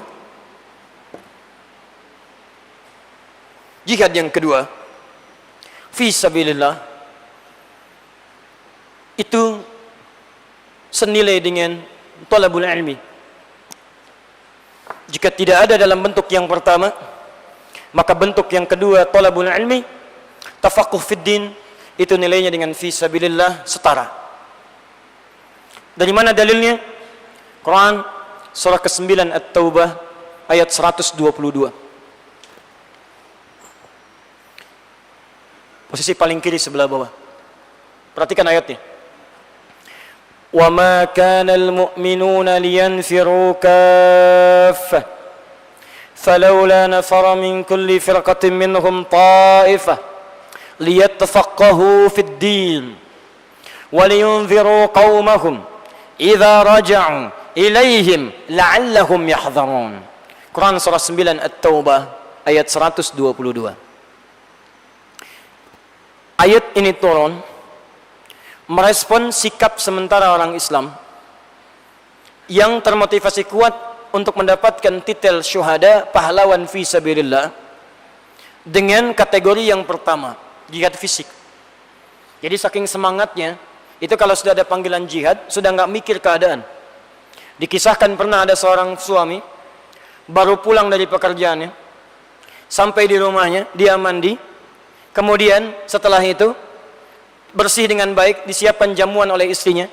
Ketika sedang duduk-duduk dengan istrinya, tiba-tiba ada panggilan dari luar. Nada munadin fi sabilillah fayaqulu jahidu fi sabilillah Apa yang terjadi? Padahal baru datang mandi depan istri, sudah lama nggak pulang-pulang. Masya Allah. Apa yang terjadi? Kata suami ini, datang panggilan dari Allah, saya mohon izin untuk bisa memenuhinya. Tanyakan pada istri antum yang ada di bawah. Antum sudah lama nggak pulang. Masya Allah. Nama antum Thayyib. 2 kali puasa, 2 kali lebaran nggak pulang-pulang. Thayyib. Begitu pulang, sedang istri bersama-sama ada panggilan. Jahidu fi sabilillah, jihad, jihad, jihad. Kira-kira respon antum dan istri bagaimana? Coba lihat bagaimana panggilan jiwa keimanan para sahabat. Dia tidak mengatakan, ada gelombang kedua enggak? Tidak. Tapi tiba-tiba langsung meninggalkan dan pamit pada istrinya. Dan hebatnya, istrinya tidak berkeluh kesah. Dia katakan, pergi berjuang, saya jaga tempat tinggal dan kehormatan di keluarga ini. Pergi, pergi, pergi. Semangat ini menjadikan beberapa tempat untuk berjuang di sisi lain menjadi kosong, termasuk majlis ilmu. Maka turunlah ayat, wa ma kana al-mu'minuna liyanfiru kaffah. Tidak semestinya semua orang-orang beriman berjuang semua secara fisik. Jangan semua pergi berjuang secara fisik. Falaula nafaru min kulli firqatin minhum ta'ifah. Mesti ada sebagian di antara mereka walaupun segelintir. Liyattafaqahu fid din, untuk berjuang jihad fi sabilillah dengan sisi yang lain. Apa itu? Tafaqquh fid din, talabul ilmi, belajar. Tafaqquh fid din, belajar. Masya Allah. Para ulama mengomentari, di antaranya buka tafsir Al-Maraghi karya Syekh Mustafa Al-Maraghi. Beliau menafsirkan ayat ini dengan mengatakan, ketika Allah Subhanahu wa taala mengalihkan orang berjihad dengan fisik kepada talabul ilmi, maka ini menjadi petunjuk bahwa kegiatan tafaqquh fid din sama nilainya dengan jihad fi sabilillah, setara. Bahkan jika tuntunan jihad ini tidak ada tuntutannya, tidak ada momentumnya, maka talabul ilmi tafaqquh fid din ini menduduki nomor yang pertama untuk bisa mendapatkan titel pahlawan dalam gelar fi sabilillah. Teman-teman, perhatikan nomor 2, tafaqquh fid din, belajar. Dan itu dinilai oleh Al-Quran langsung sebagai bagian dari fi sabilillah. Dan silakan antum lihat, bukankah Nabi menggabungkan antara pola belajar dengan perjuangan fisik? Ketika terjadi perang Badar, peperangan sebelumnya, sebagian ditawan, Nabi jadikan sebagian dari tawanan untuk mengajari orang-orang Islam. Ajari baca, ajari tulis. Sebagian berperang, Nabi punya ahlus suffah di Madinah. Ada yang diajarkan tentang keislaman, ajarkan Al-Quran, ajarkan hadis, ajarkan syariat. Maka pelajaran-pelajaran menempuh perjuangan untuk belajar itu dinilai sama dengan fi sabilillah, dengan jihad. Makanya orang yang belajar melangkahkan kakinya ikhlas dengan kategori tafaqquh fid din. Hadis riwayat Ibnu Majah. Nomor hadis 233. Dari sahabat Abu Darda radhiyallahu taala anhu. Seperti mujahid pergi ke medan perang, menekapkan langkahnya untuk berjuang di jalan Allah, dan dihitung setiap derap langkahnya mengantarkan dia ke surga, maka ini pun dihitung langsung menurut sabda Nabi melangkahkan dia ke surga. Perhatikan kalimatnya, man salaka tariqan yaltamisu fihi ilman sahhalallahu lahu tariqan ilal jannah. Siapa yang menyiapkan dirinya menempuh langkah menuju majlis ilmu untuk belajar tuntunan syariatnya, maka setiap langkahnya dihitung sebagai langkah yang meringankan dia ke surga. Anda lihat ya, dari sekian banyak orang-orang yang hadir di sekitaran kita saat ini, kenapa cuman Anda yang diinginkan oleh Allah Subhanahu wa taala untuk mendapatkan predikat yang kedua ini? Teman-teman, tuntutan jihad yang pertama tidak ada saat ini di sekitaran kita. Tidak ada yang dilukai, tidak ada yang diserang dan sebagainya. Maka peluang kita menjadi pahlawan yang diukir di langit muncul di nomor 2. Dan berita baiknya, dari sekian manusia yang hidup sampai saat ini, antum termasuk yang diringankan oleh Allah Subhanahu wa taala mendapatkan yang kedua ini. Tidak cukup dengan amin, kita harus turunkan kriterianya. Lihat sini. Apakah setiap majlis ilmu berpeluang menahbiskan antum sebagai pahlawan jika hadir di dalamnya dan dituliskan fi sabilillah? Kalla, ternyata tidak. Dia harus punya 3 kategori. 1, tafaqquh fid din. Tafaqquh, pembelajarannya disebut dengan tafaqquh dari kata fiqh. Bila sifat ilmunya disebut dengan fiqh. 2, Quran surah ke-58 ayat ke-11. Bila ilmu yang dipelajari, yarfa'illahu alladhina amanu minkum, bisa meningkatkan keimanan antum di hadapan Allah Subhanahu wa taala. 3, di ayat yang sama, awas, walladzina utul ilma darajat, bila ilmu yang antum pelajari bisa menambah pengetahuan antum, tambah pengetahuan.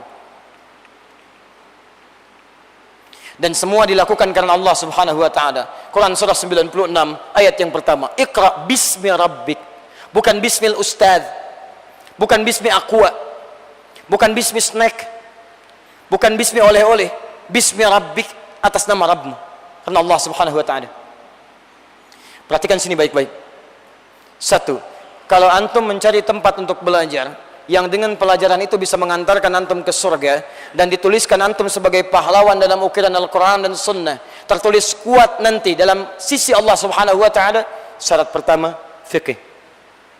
Fikih itu artinya paham, mengerti. Jadi kalau antum cari majlis ilmu, jangan cuma datang dengan keramaian. Saya pun tak suka bila antum datang dengan penuh keramaian. Jika hanya yang dicari keramaiannya saja. Alhamdulillah sekarang tren belajar banyak.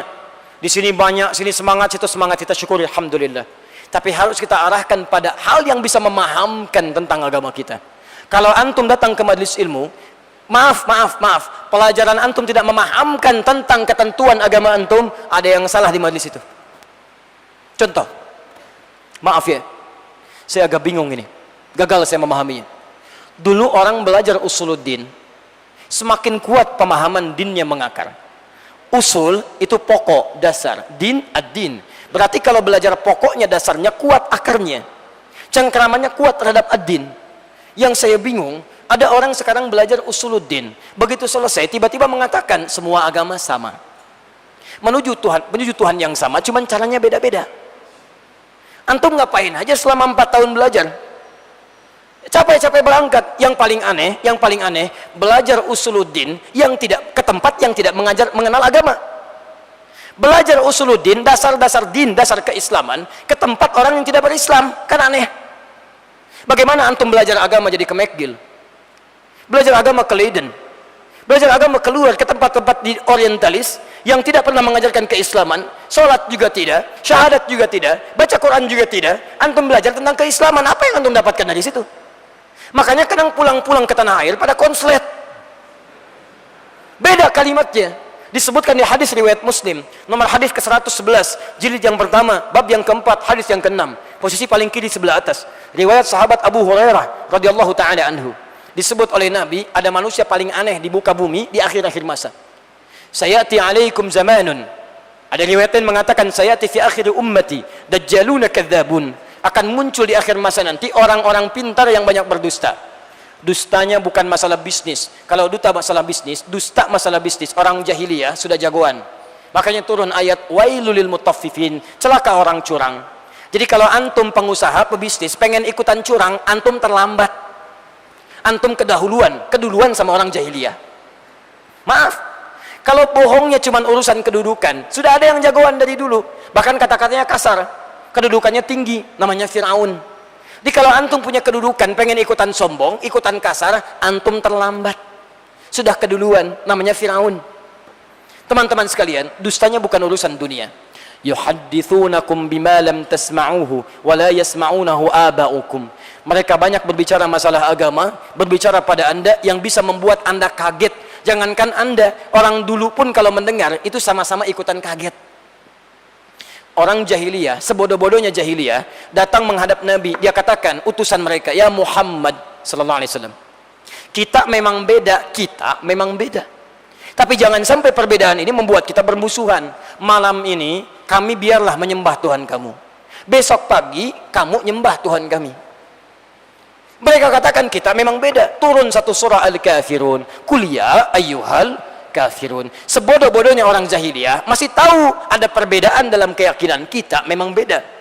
Sepintar-pintar orang sekarang, maaf, sudah bebas keluar dari zaman jahiliyah, bisa mengatakan semua agama sama. Kata Nabi, jangankan kita, orang jahiliyah kalau dengar ikutan kaget. Kaget. Luar biasa. Dan kalau bicara kalimatnya menarik, retorikanya cantik. Quran surah kedua Al-Baqarah ayat 204 paling kiri sebelah atas. Wa minan nasi may yu'jibuka qawluhu fil hayatid dunya wa yushhidullaha ala ma fi qalbi wa huwa aladul khisam. Anda akan dapati dari sementara orang kalau bicara kata-katanya menarik, retorikanya cantik, yang dia tuju urusan dunia, cuman kadang-kadang bawa ayat-ayat Quran. Ketahuilah itu musuh yang paling bahaya. Itu musuh yang paling bahaya. Kalau ada yang demikian, jangan investasikan waktu Anda, tenaga Anda, uang Anda untuk menghadiri majlisnya. Kaidah Qurannya jangan dicela. Terlalu mahal lisan kita dan energi kita untuk mengeluarkan celaan pada yang demikian. Gak usah dicela. Karena memang sudah tercela. Mencela yang sudah tercela, buang-buang energi. Buang-buang energi. Sama dengan antum ingin dipuji pada yang tidak punya pujian, buang-buang waktu. Antum jangan ingin dipuji kalau pada diri antum tidak layak dapat pujian. Seperti halnya antum jangan takut dicela kalau dalam diri antum ada yang tidak layak untuk dicela. Marah pada pencela yang tidak ada celaan pada diri antum, buang energi. Sama dengan mencela seseorang yang sudah tercela, buang-buang waktu. Makanya lebih baik lisan antum dipakai baca Al-Quran, satu hurufnya 10 kebaikan, tulis status yang baik-baik, yang seperti itu kaidahnya. Quran surah keempat An-Nisa ayat 140, paling kiri sebelah bawah. Wa qad nazzala 'alaikum fil kitab, telah tetap ketentuan dalam Al-Quran, an idza sami'tum ayatillahi yukfaru biha wa yustahza'u biha fala taq'udu ma'ahum. Telah tetap ketentuan dalam Al-Quran, kalau ada orang-orang mengolok-olok ayat Allah atau mengingkarinya, jangan buang-buang waktu menyertainya. Tinggalkan majlisnya, tinggalkan bacaannya, tinggalkan pendengarannya, jauhi, cukup itu saja. Dan hebatnya, mengisolasi yang seperti itu bukan karena ingin kita menghinakannya, tapi supaya dia kembali sadar bahwa ada yang salah dalam dirinya. Lihat kalimat Qur'annya, hatta yakhudu fi haditsin ghairi. Kami lakukan itu bukan sekadar ingin menjerumuskannya, tapi supaya dia mikir ada yang salah dalam dirinya, supaya dia kembali lagi. Kalau sudah kembali, ambil kebaikannya. Perhatikan, innakum idzam misluhum. Kalau antum ikuti yang seperti itu, lama-lama antum seperti mereka nantinya. Enggak sholat juga. Maaf, azan di tempat orang lain, di masjid sendiri nggak ada yang azan, di tempat ibadah orang lain pada azan. Antum sehat. Dulu ada orang azan satu komplek, Ustaz, jam 9 pagi azan, Allahu Akbar, Allahu Akbar, marah sekomplek, datang RT-nya RW-nya, gila kamu azan jam 9 begini. Kata orang yang azan, kalian yang gila, saya azan tadi subuh jam 4 gak ada yang datang, kok saya azan jam 9 pada datang. Dulu orang berjihad dengan takbir, masa sekarang antum dipanggil takbir gak pada datang? Ini teman-teman sekalian, bagian kedua, fisabilillah, belajar yang memahamkan antum agama. Kalau sudah paham, meningkat keimanan kita. Kalau sudah paham, ilmu kita meningkat. Saya pun katakan pada anda, kalau anda belajar dengan saya dimanapun, dan pelajaran saya tidak membuat anda meningkat pengetahuan, lebih dekat dengan Allah, paham agama anda, maaf, tinggalkan saya, cari ustadz lain yang bisa memahamkan anda. Tinggalkan, karena tidak ada kebaikan pada diri saya. Dan saya katakan, jangan hanya merujuk pada saya, cari ustadz-ustadz lain. Sempurnakan keilmuan kita, karena Allah tidak menitipkan seluruh ilmu pada seseorang. Imam Malik punya kemuliaan, Abu Hanifah punya kemuliaan, Imam Syafi'i punya kemuliaan, maaf, Imam Ahmad bin Hanbal punya kemuliaan. Ayo, banyak di sekitaran ustadz-ustadz kita, ambil ilmunya, ambil kebaikannya. Antum tidak suka, jangan sampai ketidaksukaan antum menghilangkan keadilan dalam kehidupan antum. Quran surah kelima ayat ke-8 paling kanan sebelah bawah, wala yajrimannakum syana'anu qaumin ala alla ta'dilu i'dilu huwa aqrabu littaqwa. Jangan sampai rasa tidak suka antum pada seseorang menepikan antum jadi tidak adil dalam kehidupan. Boleh tidak suka, tapi kalau ada ilmu yang baik, ambil. Saya katakan pada siapapun, ustaz-ustaz kita itu masya Allah, dari ormas manapun, dari manapun, semacam menekatkan kita dengan Allah, ambil ilmunya, ambil. Silahkan, saya lihat masya Allah banyak yang baik-baik sekarang. Ya, ada Ustaz Firanda, ambil ilmunya dalam hal akidah dan sebagainya. Ada Ustaz Khalid Basalama, ambil ilmunya. Ya, dalam sirah nabawiyah dan sebagainya. Ada di sini Ustaz Syafiq mungkin dekat ke Surabaya, ambil ilmunya. Ya, ada Ustaz Abdul Somad yang di Riau, ambil ilmunya. Anda tidak sepakat, tinggalkan yang tidak sepakatnya. Kebaikannya ambil untuk Anda. Ada kebaikan di situ. Ada Ustaz Salim Fillah yang dari Jogja, ada yang muda-muda sekarang, ada ulama-ulama kita, ada habaib, ada masyayikh. Saatnya kita tinggalkan yang tidak penting. Tinggalkan. Sekarang saatnya kita berubah. Mau sampai kapan antum saling bersikap seperti itu? Sampai kapan mau saling cela? Sampai kapan mau saling merasa benar sendiri? Sampai kapan mau saling merasa hebat?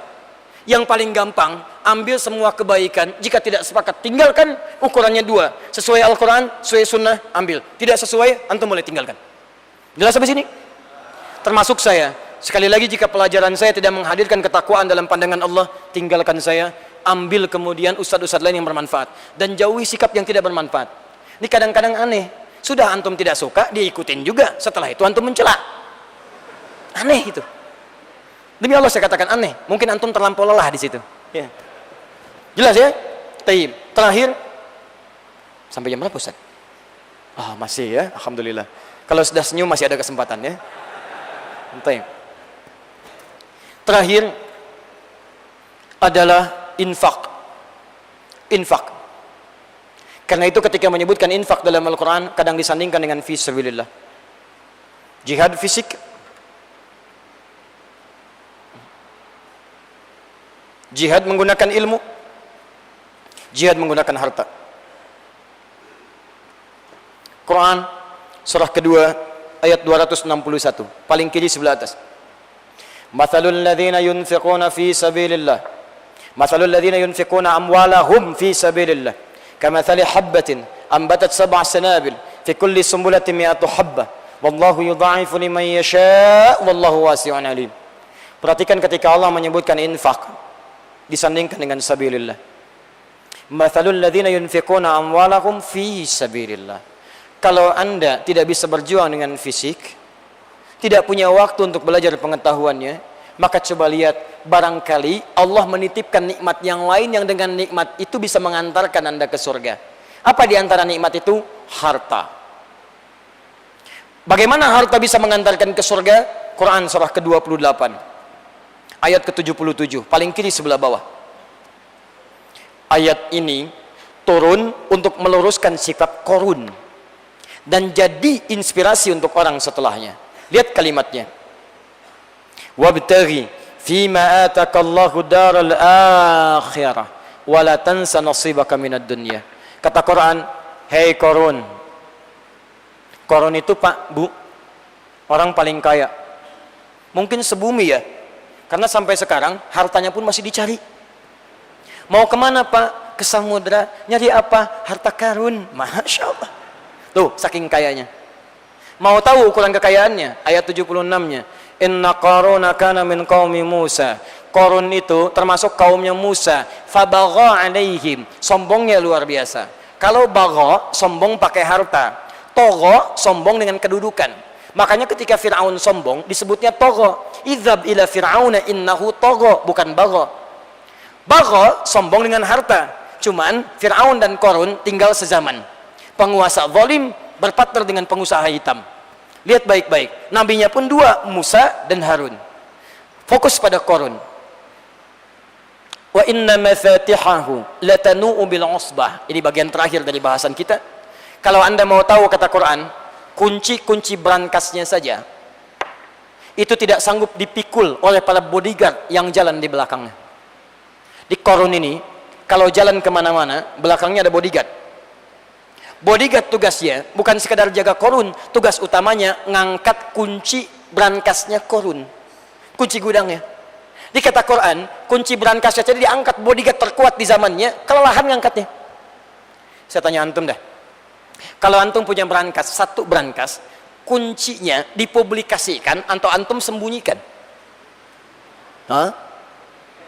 Masya Allah. Saya belum pernah lihat dan dengar ada orang beli satu berangkas, tiba-tiba ceklik, diupdate di Instagram, kunci berangkas saya. Nyari masalah. Cuman satu. Qarun tidak.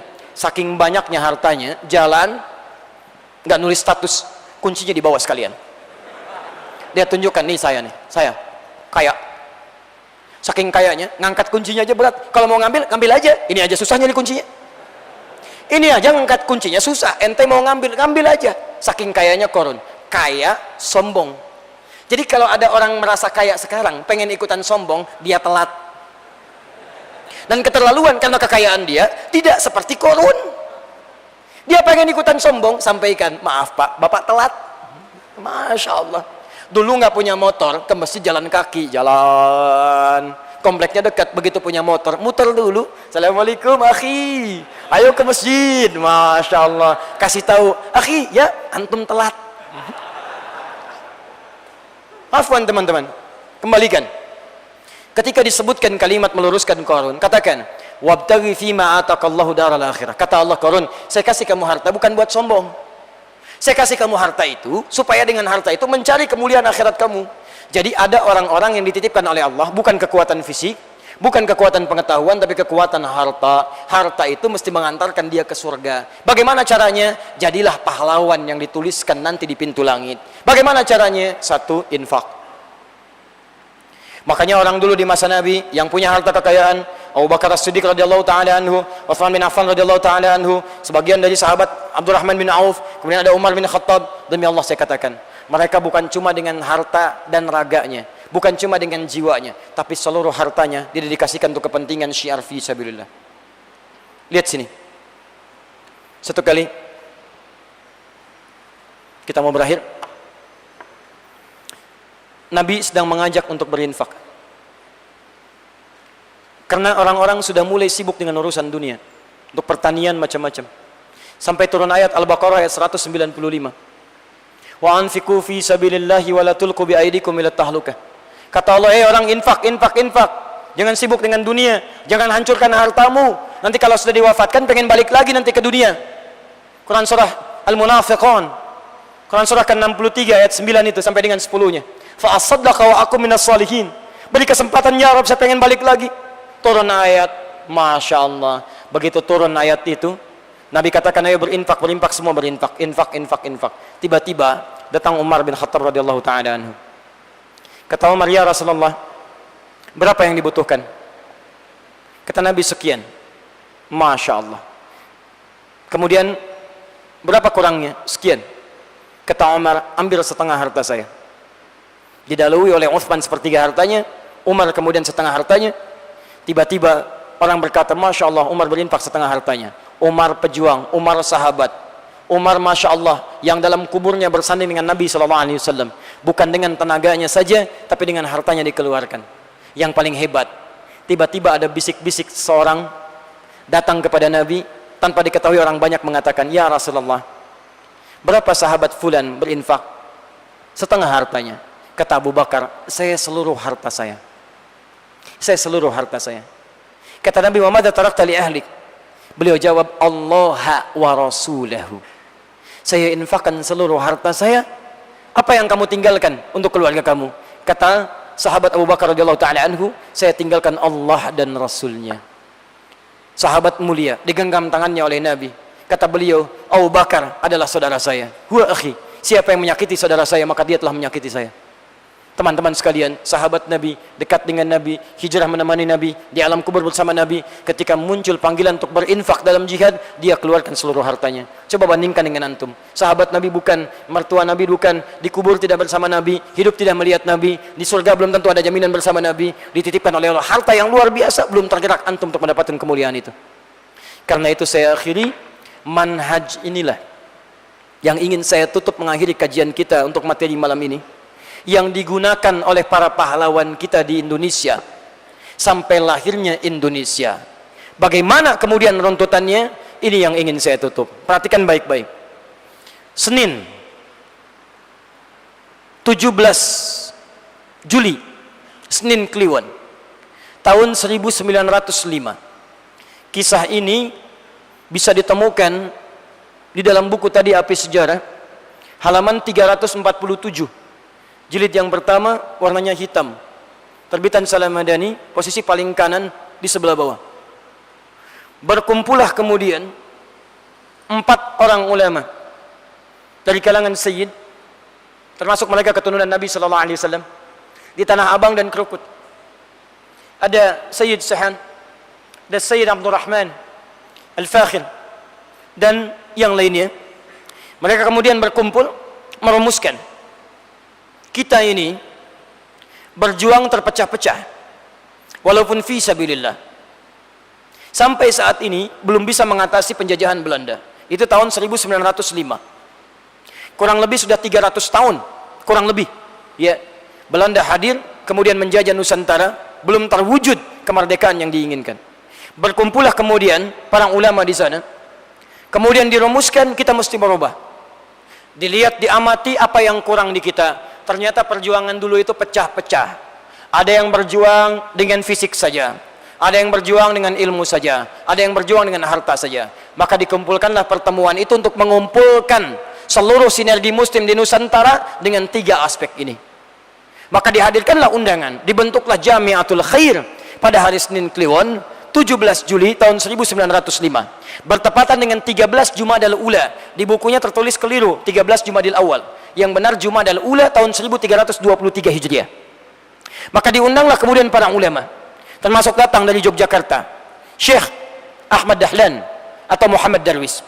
Bergabung yang lainnya dari Solo juga bergabung, tokoh niaga pada saat itu dikenal dengan Kiai Haji Samanhudi. Secara singkat apa yang terjadi? Disepakati kita harus gabungkan 3 hal ini. Maka penggabungan inilah kemudian yang melahirkan satu deklarasi orang Islam harus punya pusat pendidikan yang bagus, yang menandingi keilmuan dan kepintaran orang-orang para penjajah itu. Maka dibentuklah Jamiatul Khair, ditetapkan gurunya salah satunya ditunjuk, guru yang tidak biasa, alim, pilih langsung, berasal dari Timur Tengah, dipilih seorang syekh alim besar namanya Syekh Ahmad Surkati. Ahmad Surkati ini beliau berasal dari Sudan asalnya. Ya, sur artinya ahli, kati artinya kitab. Ahmad merujuk pada nama kemuliaan, disebutkan sekali dalam Al-Quran surah ke-61 ayat yang ke-6. Beliau orang alim, paham keilmuan, dekat dengan Allah Subhanahu wa taala. Pada saat itu sedang studi di Mekah, kemudian berada di Mesir. Tidak bisa datang seketika, ditunggu sampai 6 tahun kemudian. Maka tahun 1911 digabungkanlah 3 unsur ini. Jihad fisik, jihad ilmu, jihad harta. Maaf, yang jihad pengetahuan Kauman Yogyakarta dibuat Muhammadiyah. Setelah Kiai Haji Ahmad Dahlan ada perkumpulan datang kemudian ke Yogyakarta 18 November 1912 kemudian membuat Muhammadiyah. Teman-teman sekalian, Syekh Ahmad Surkati datang tahun 1911 memanage pendidikan di sini. Yogyakarta bikin juga pendidikan. Kemudian Kiai Haji Samanhudi Solo tahun 1911 mendirikan Syarikat Dagang Islam, menghimpun yang sisi hartanya, niaganya. Surabaya tidak ketinggalan, Haji Omar Said Cokro Aminoto. Ya, Masya Allah, Haji Omar Said Haji. Cuman kadang di buku sejarah suka disingkat HOS. Apa haknya? Haji. Kalau haji itu muslim bukan? Muslim bukan? Muslim. Maka beliau menanamkan nilai-nilai. Nah, ini pengetahuan politiknya, retorikanya. Di antara murid-murid beliau adalah Insinyur Soekarno. Belajar dengan Haji Omar Said Cokro Aminoto. Lihat manajemen ini. Ketika mujahid fi sabilillah dibentuk dengan kekuatan fisiknya lillahi ta'ala karena Allah. Sampai muncul kemudian TNI. Siapa panglima besarnya? Jenderal Sudirman. Siapa Jenderal Sudirman? Itu guru agama di sekolah Muhammadiyah. Bisa pada saat itu dipilih orang lain. Bisa pada saat itu. Ada orang yang kuat, ada orang yang kecakapan luar biasa. Kenapa dipilih Jenderal Sudirman? Salah satunya beliau dekat dengan Allah Subhanahu wa taala. Zikirnya luar biasa, ibadahnya luar biasa. Dengan setengah dari bagian tubuhnya yang sudah tidak aktif, Masya Allah, masih berzikir di hadapan Allah Subhanahu wa taala. Panglima besar Sudirman. Ini jihad fisiknya. Jihad hartanya dikumpulkan untuk support harta. Bahkan dari Aceh mengumpulkan harta, bikin pesawat. Dari ini kumpulkan, itu kumpulkan. Sinergi semua saudagar-saudagar muslim. Yang paling hebat pendidikan diarahkan. Ayo, ada yang sekolah keluar, tanamkan ini, tanamkan itu, muncul perguruan. Teman-teman, dulu hampir 300 tahun susah mengalahkan. Ini setelah 1911 cuman butuh kurang lebih 30 tahun. 1911 hanya butuh kurang lebih 30 tahun. 34 tahun tambah 1911 berapa? 34 tambah 1911 berapa? 1945. Yang dulu 300 tahun sulit mengatasi ini semua, ketika digabungkan 3 unsur jihad fi sabilillah, maka hadirlah cuma 34 tahun. 17 Agustus tahun 1945 jam 10 pagi bertempat di mana? Jalan Pegangsaan Timur nomor 56. Dilangsungkanlah proklamasi. Masya Allah. Pertanyaan saya, apa proklamasi dilangsungkan di jalan? Kalau Anda menyebutkan Jalan Pegangsaan Timur, itu di jalannya. Tapi kalau Anda menyebutkan nomor 56, berarti nomor itu menunjuk pada tempat. Nih, Jalan Kiai Haji Mas Mansur. Kayak Kiai Haji Mas Mansur. Masya Allah. Tuh jalannya banyak. Tapi kalau saya sebutkan 107, dekat sebelum muamalat, ya setelah di sini Fathus Salam, pesantren tahfidz, kesitunya Nurul Huda, seberangnya nanti ada seorang rumah seorang alim, ya Syekh Abu Wazir, datang di situ nomor 107. Nomor 107 menunjukkan tempat kediaman. Nomor 56 menunjukkan tempat kediaman. Proklamasi itu bukan di jalan, di rumah seorang muslim keturunan Arab, namanya Syekh Faraj bin Marta, mewakafkan rumahnya di Jalan Pegangsaan Timur nomor 56 untuk proklamasi kemerdekaan Indonesia. Bayangkan, kalau bukan dengan jihad harta, mustahil ada tempat untuk proklamasi. Siapa yang wakafkan? Orang Islam. Untuk dunia kah? Tidak, lillah. Syekh Faraj bin Marta. Bahkan Insinyur Soekarno dalam keadaan sakit diamankan di Rengas Dengklok. Apa yang teman-teman yang terjadi? Begitu dibawa ke situ sakit, diberikan oleh beliau madu Yaman. Malam hari diberikan oleh beliau. Alhamdulillah dengan izin Allah pulih, kekuatannya ada. Maka disampaikanlah kemudian yang terkenal dengan kalimat proklamasi. Proklamasi dengan turunan-turunan kalimat yang lainnya. Syekh Faraj bin Marta kemudian menjadi sahabat Insinyur Soekarno. Kemudian tinggal di Bogor, kadang-kadang datang ke Bogor beliau dengan istrinya. Yang bahkan kalau ke Jawa, Insinyur Soekarno tidak ingin pakai mobil kecuali mobilnya Syekh Faraj bin Marta. Saya masih menerima salinan, kopian, ucapan terima kasih Negara Kesatuan Republik Indonesia pada keluarga besar Syekh Faraj bin Marta. Perhatikan, jihad dengan harta, proklamasi. Jihad dengan perjuangan, Allahu Akbar. Jihad dengan ilmu, muncul orang-orang pintar di masa depan. Siapa di antaranya? Kiai Haji Agus Salim. Antum kenal Kiai Haji Agus Salim? Kenal di mana antum? Luar biasa. Iman menguat itu tetap sehat. Kiai Haji Agus Salim di antara alumni yang belajar jihad fisabilillah dengan ilmu, tapi ilmu ini dipakai untuk mengisi kemerdekaan negara Republik Indonesia. Sampai sekarang dikenal diplomat yang paling hebat yang pernah dilahirkan oleh Indonesia, Kiai Haji Agus Salim. Kiai Haji, gelarnya tidak hilang dan luntur dari beliau. Siapa diplomat sekarang yang menguasai 14 bahasa? Bersamaan dengan itu paham Al-Quran, hafal hadis. Perhatikan hebatnya beliau. Diundang untuk pidato di parlemen dunia, datang beliau memelihara jenggotnya. Begitu naik ke podium, para diplomat sebagian mengolok-olok dengan kalimat yang tidak biasa. Mbe. Apa marah? Tidak. Karena paham isi Al-Quran. Quran surah ketiga ayat 134. Wal kaziminal ghaidha. Orang takwa itu sanggup menahan amarah. Diplomat takwa. Dengan ilmunya naik ke podium. Lihat kalimatnya. Tuan-tuan dan nyonya sekalian, seperti Anda ketahui bahwa saya dianugerahi oleh Allah Subhanahu wa taala, Tuhan kita semua, kemampuan bahasa yang cukup beragam. Jangankan bahasa manusia, bahasa kambing pun saya nanti akan menafsirkannya. Saya mohon maaf pada kalangan kambing yang hadir di sidang yang istimewa ini. Saya akan bicara dulu dengan bahasa manusia, setelah itu saya jelaskan dalam bahasa kambing. Diam, merah, elegan, selesai. Siapa diplomat sekarang yang hafal 14 bahasa? Coba lihat. Jadi teman-teman sekalian, kalau Anda kembali pada tuntunan Al-Quran, ilmu dibuka. Quran surah kedua, ayat ke-282, ujung ayatnya. Wattaqullah wa yu'allimukumullah. Anda tingkatkan takwa kepada Allah, ilmu dibuka. Makanya dulu ketika semua orang berjuang dengan ilmu, bertakwa kepada Allah, diberikan pengetahuan yang dahsyat. Silakan antum cek, hampir semua jenis pengetahuan yang sekarang dikembangkan oleh Barat, prototipenya orang Islam yang dapatkan. Siapa penemu pesawat terbang? Bukan Wright bersaudara. Prototipenya ditemukan oleh seorang bernama Abbas bin Firnas yang lahir tahun 815 Masehi. Baca surat Al-Mulk surat 67 ayat 19. Wat-tayra safati wa yaqbidna ma yumsikuhunna illa rahman. Burung itu mengepak-kepakkan sayapnya, kepak-katup, Masya Allah, tidak ada yang menahannya di udara kecuali Allah Sang Rahman. Dilihat kemudian ayatnya, oh kalau saya bisa kepak-katup, mungkin saya pun akan ditahan oleh Allah di udara. Maka dibuat prototipe sayap burung, pasangkan kanannya, pasangkan kirinya, naik ke bukit, kepak-katup, terbang, jatuh sedikit, perbaiki lagi, kepak-katup, terbang, jatuh sedikit, perbaiki lagi. Setelah merasa sempurna, kepak-katup, naik ke bukit yang paling tinggi. Masya Allah, terbang 20 meter, jatuh, meninggal. Tapi hasil dari itu ditemukan kemudian di Barat, dikopi hasilnya, dikembangkan jadi pesawat terbang. Ketika dikembangkan, maaf, masih terjadi crack di sayapnya, ada retakan-retakan, membuat kadang-kadang pesawat hancur di udara. Diperbaiki, ditemukan lagi solusinya oleh siapa? Bukan oleh orang Arab, bukan oleh orang Amerika, bukan oleh orang Eropa, oleh orang Islam dari Parepare, dari Sulawesi, namanya Eyang Profesor Baharudin Yusuf Habibie. Siapa Pak Habibie itu? Seorang anak yang dirawat oleh ayahnya seperti pendidikan orang tua Imam An-Nawawi.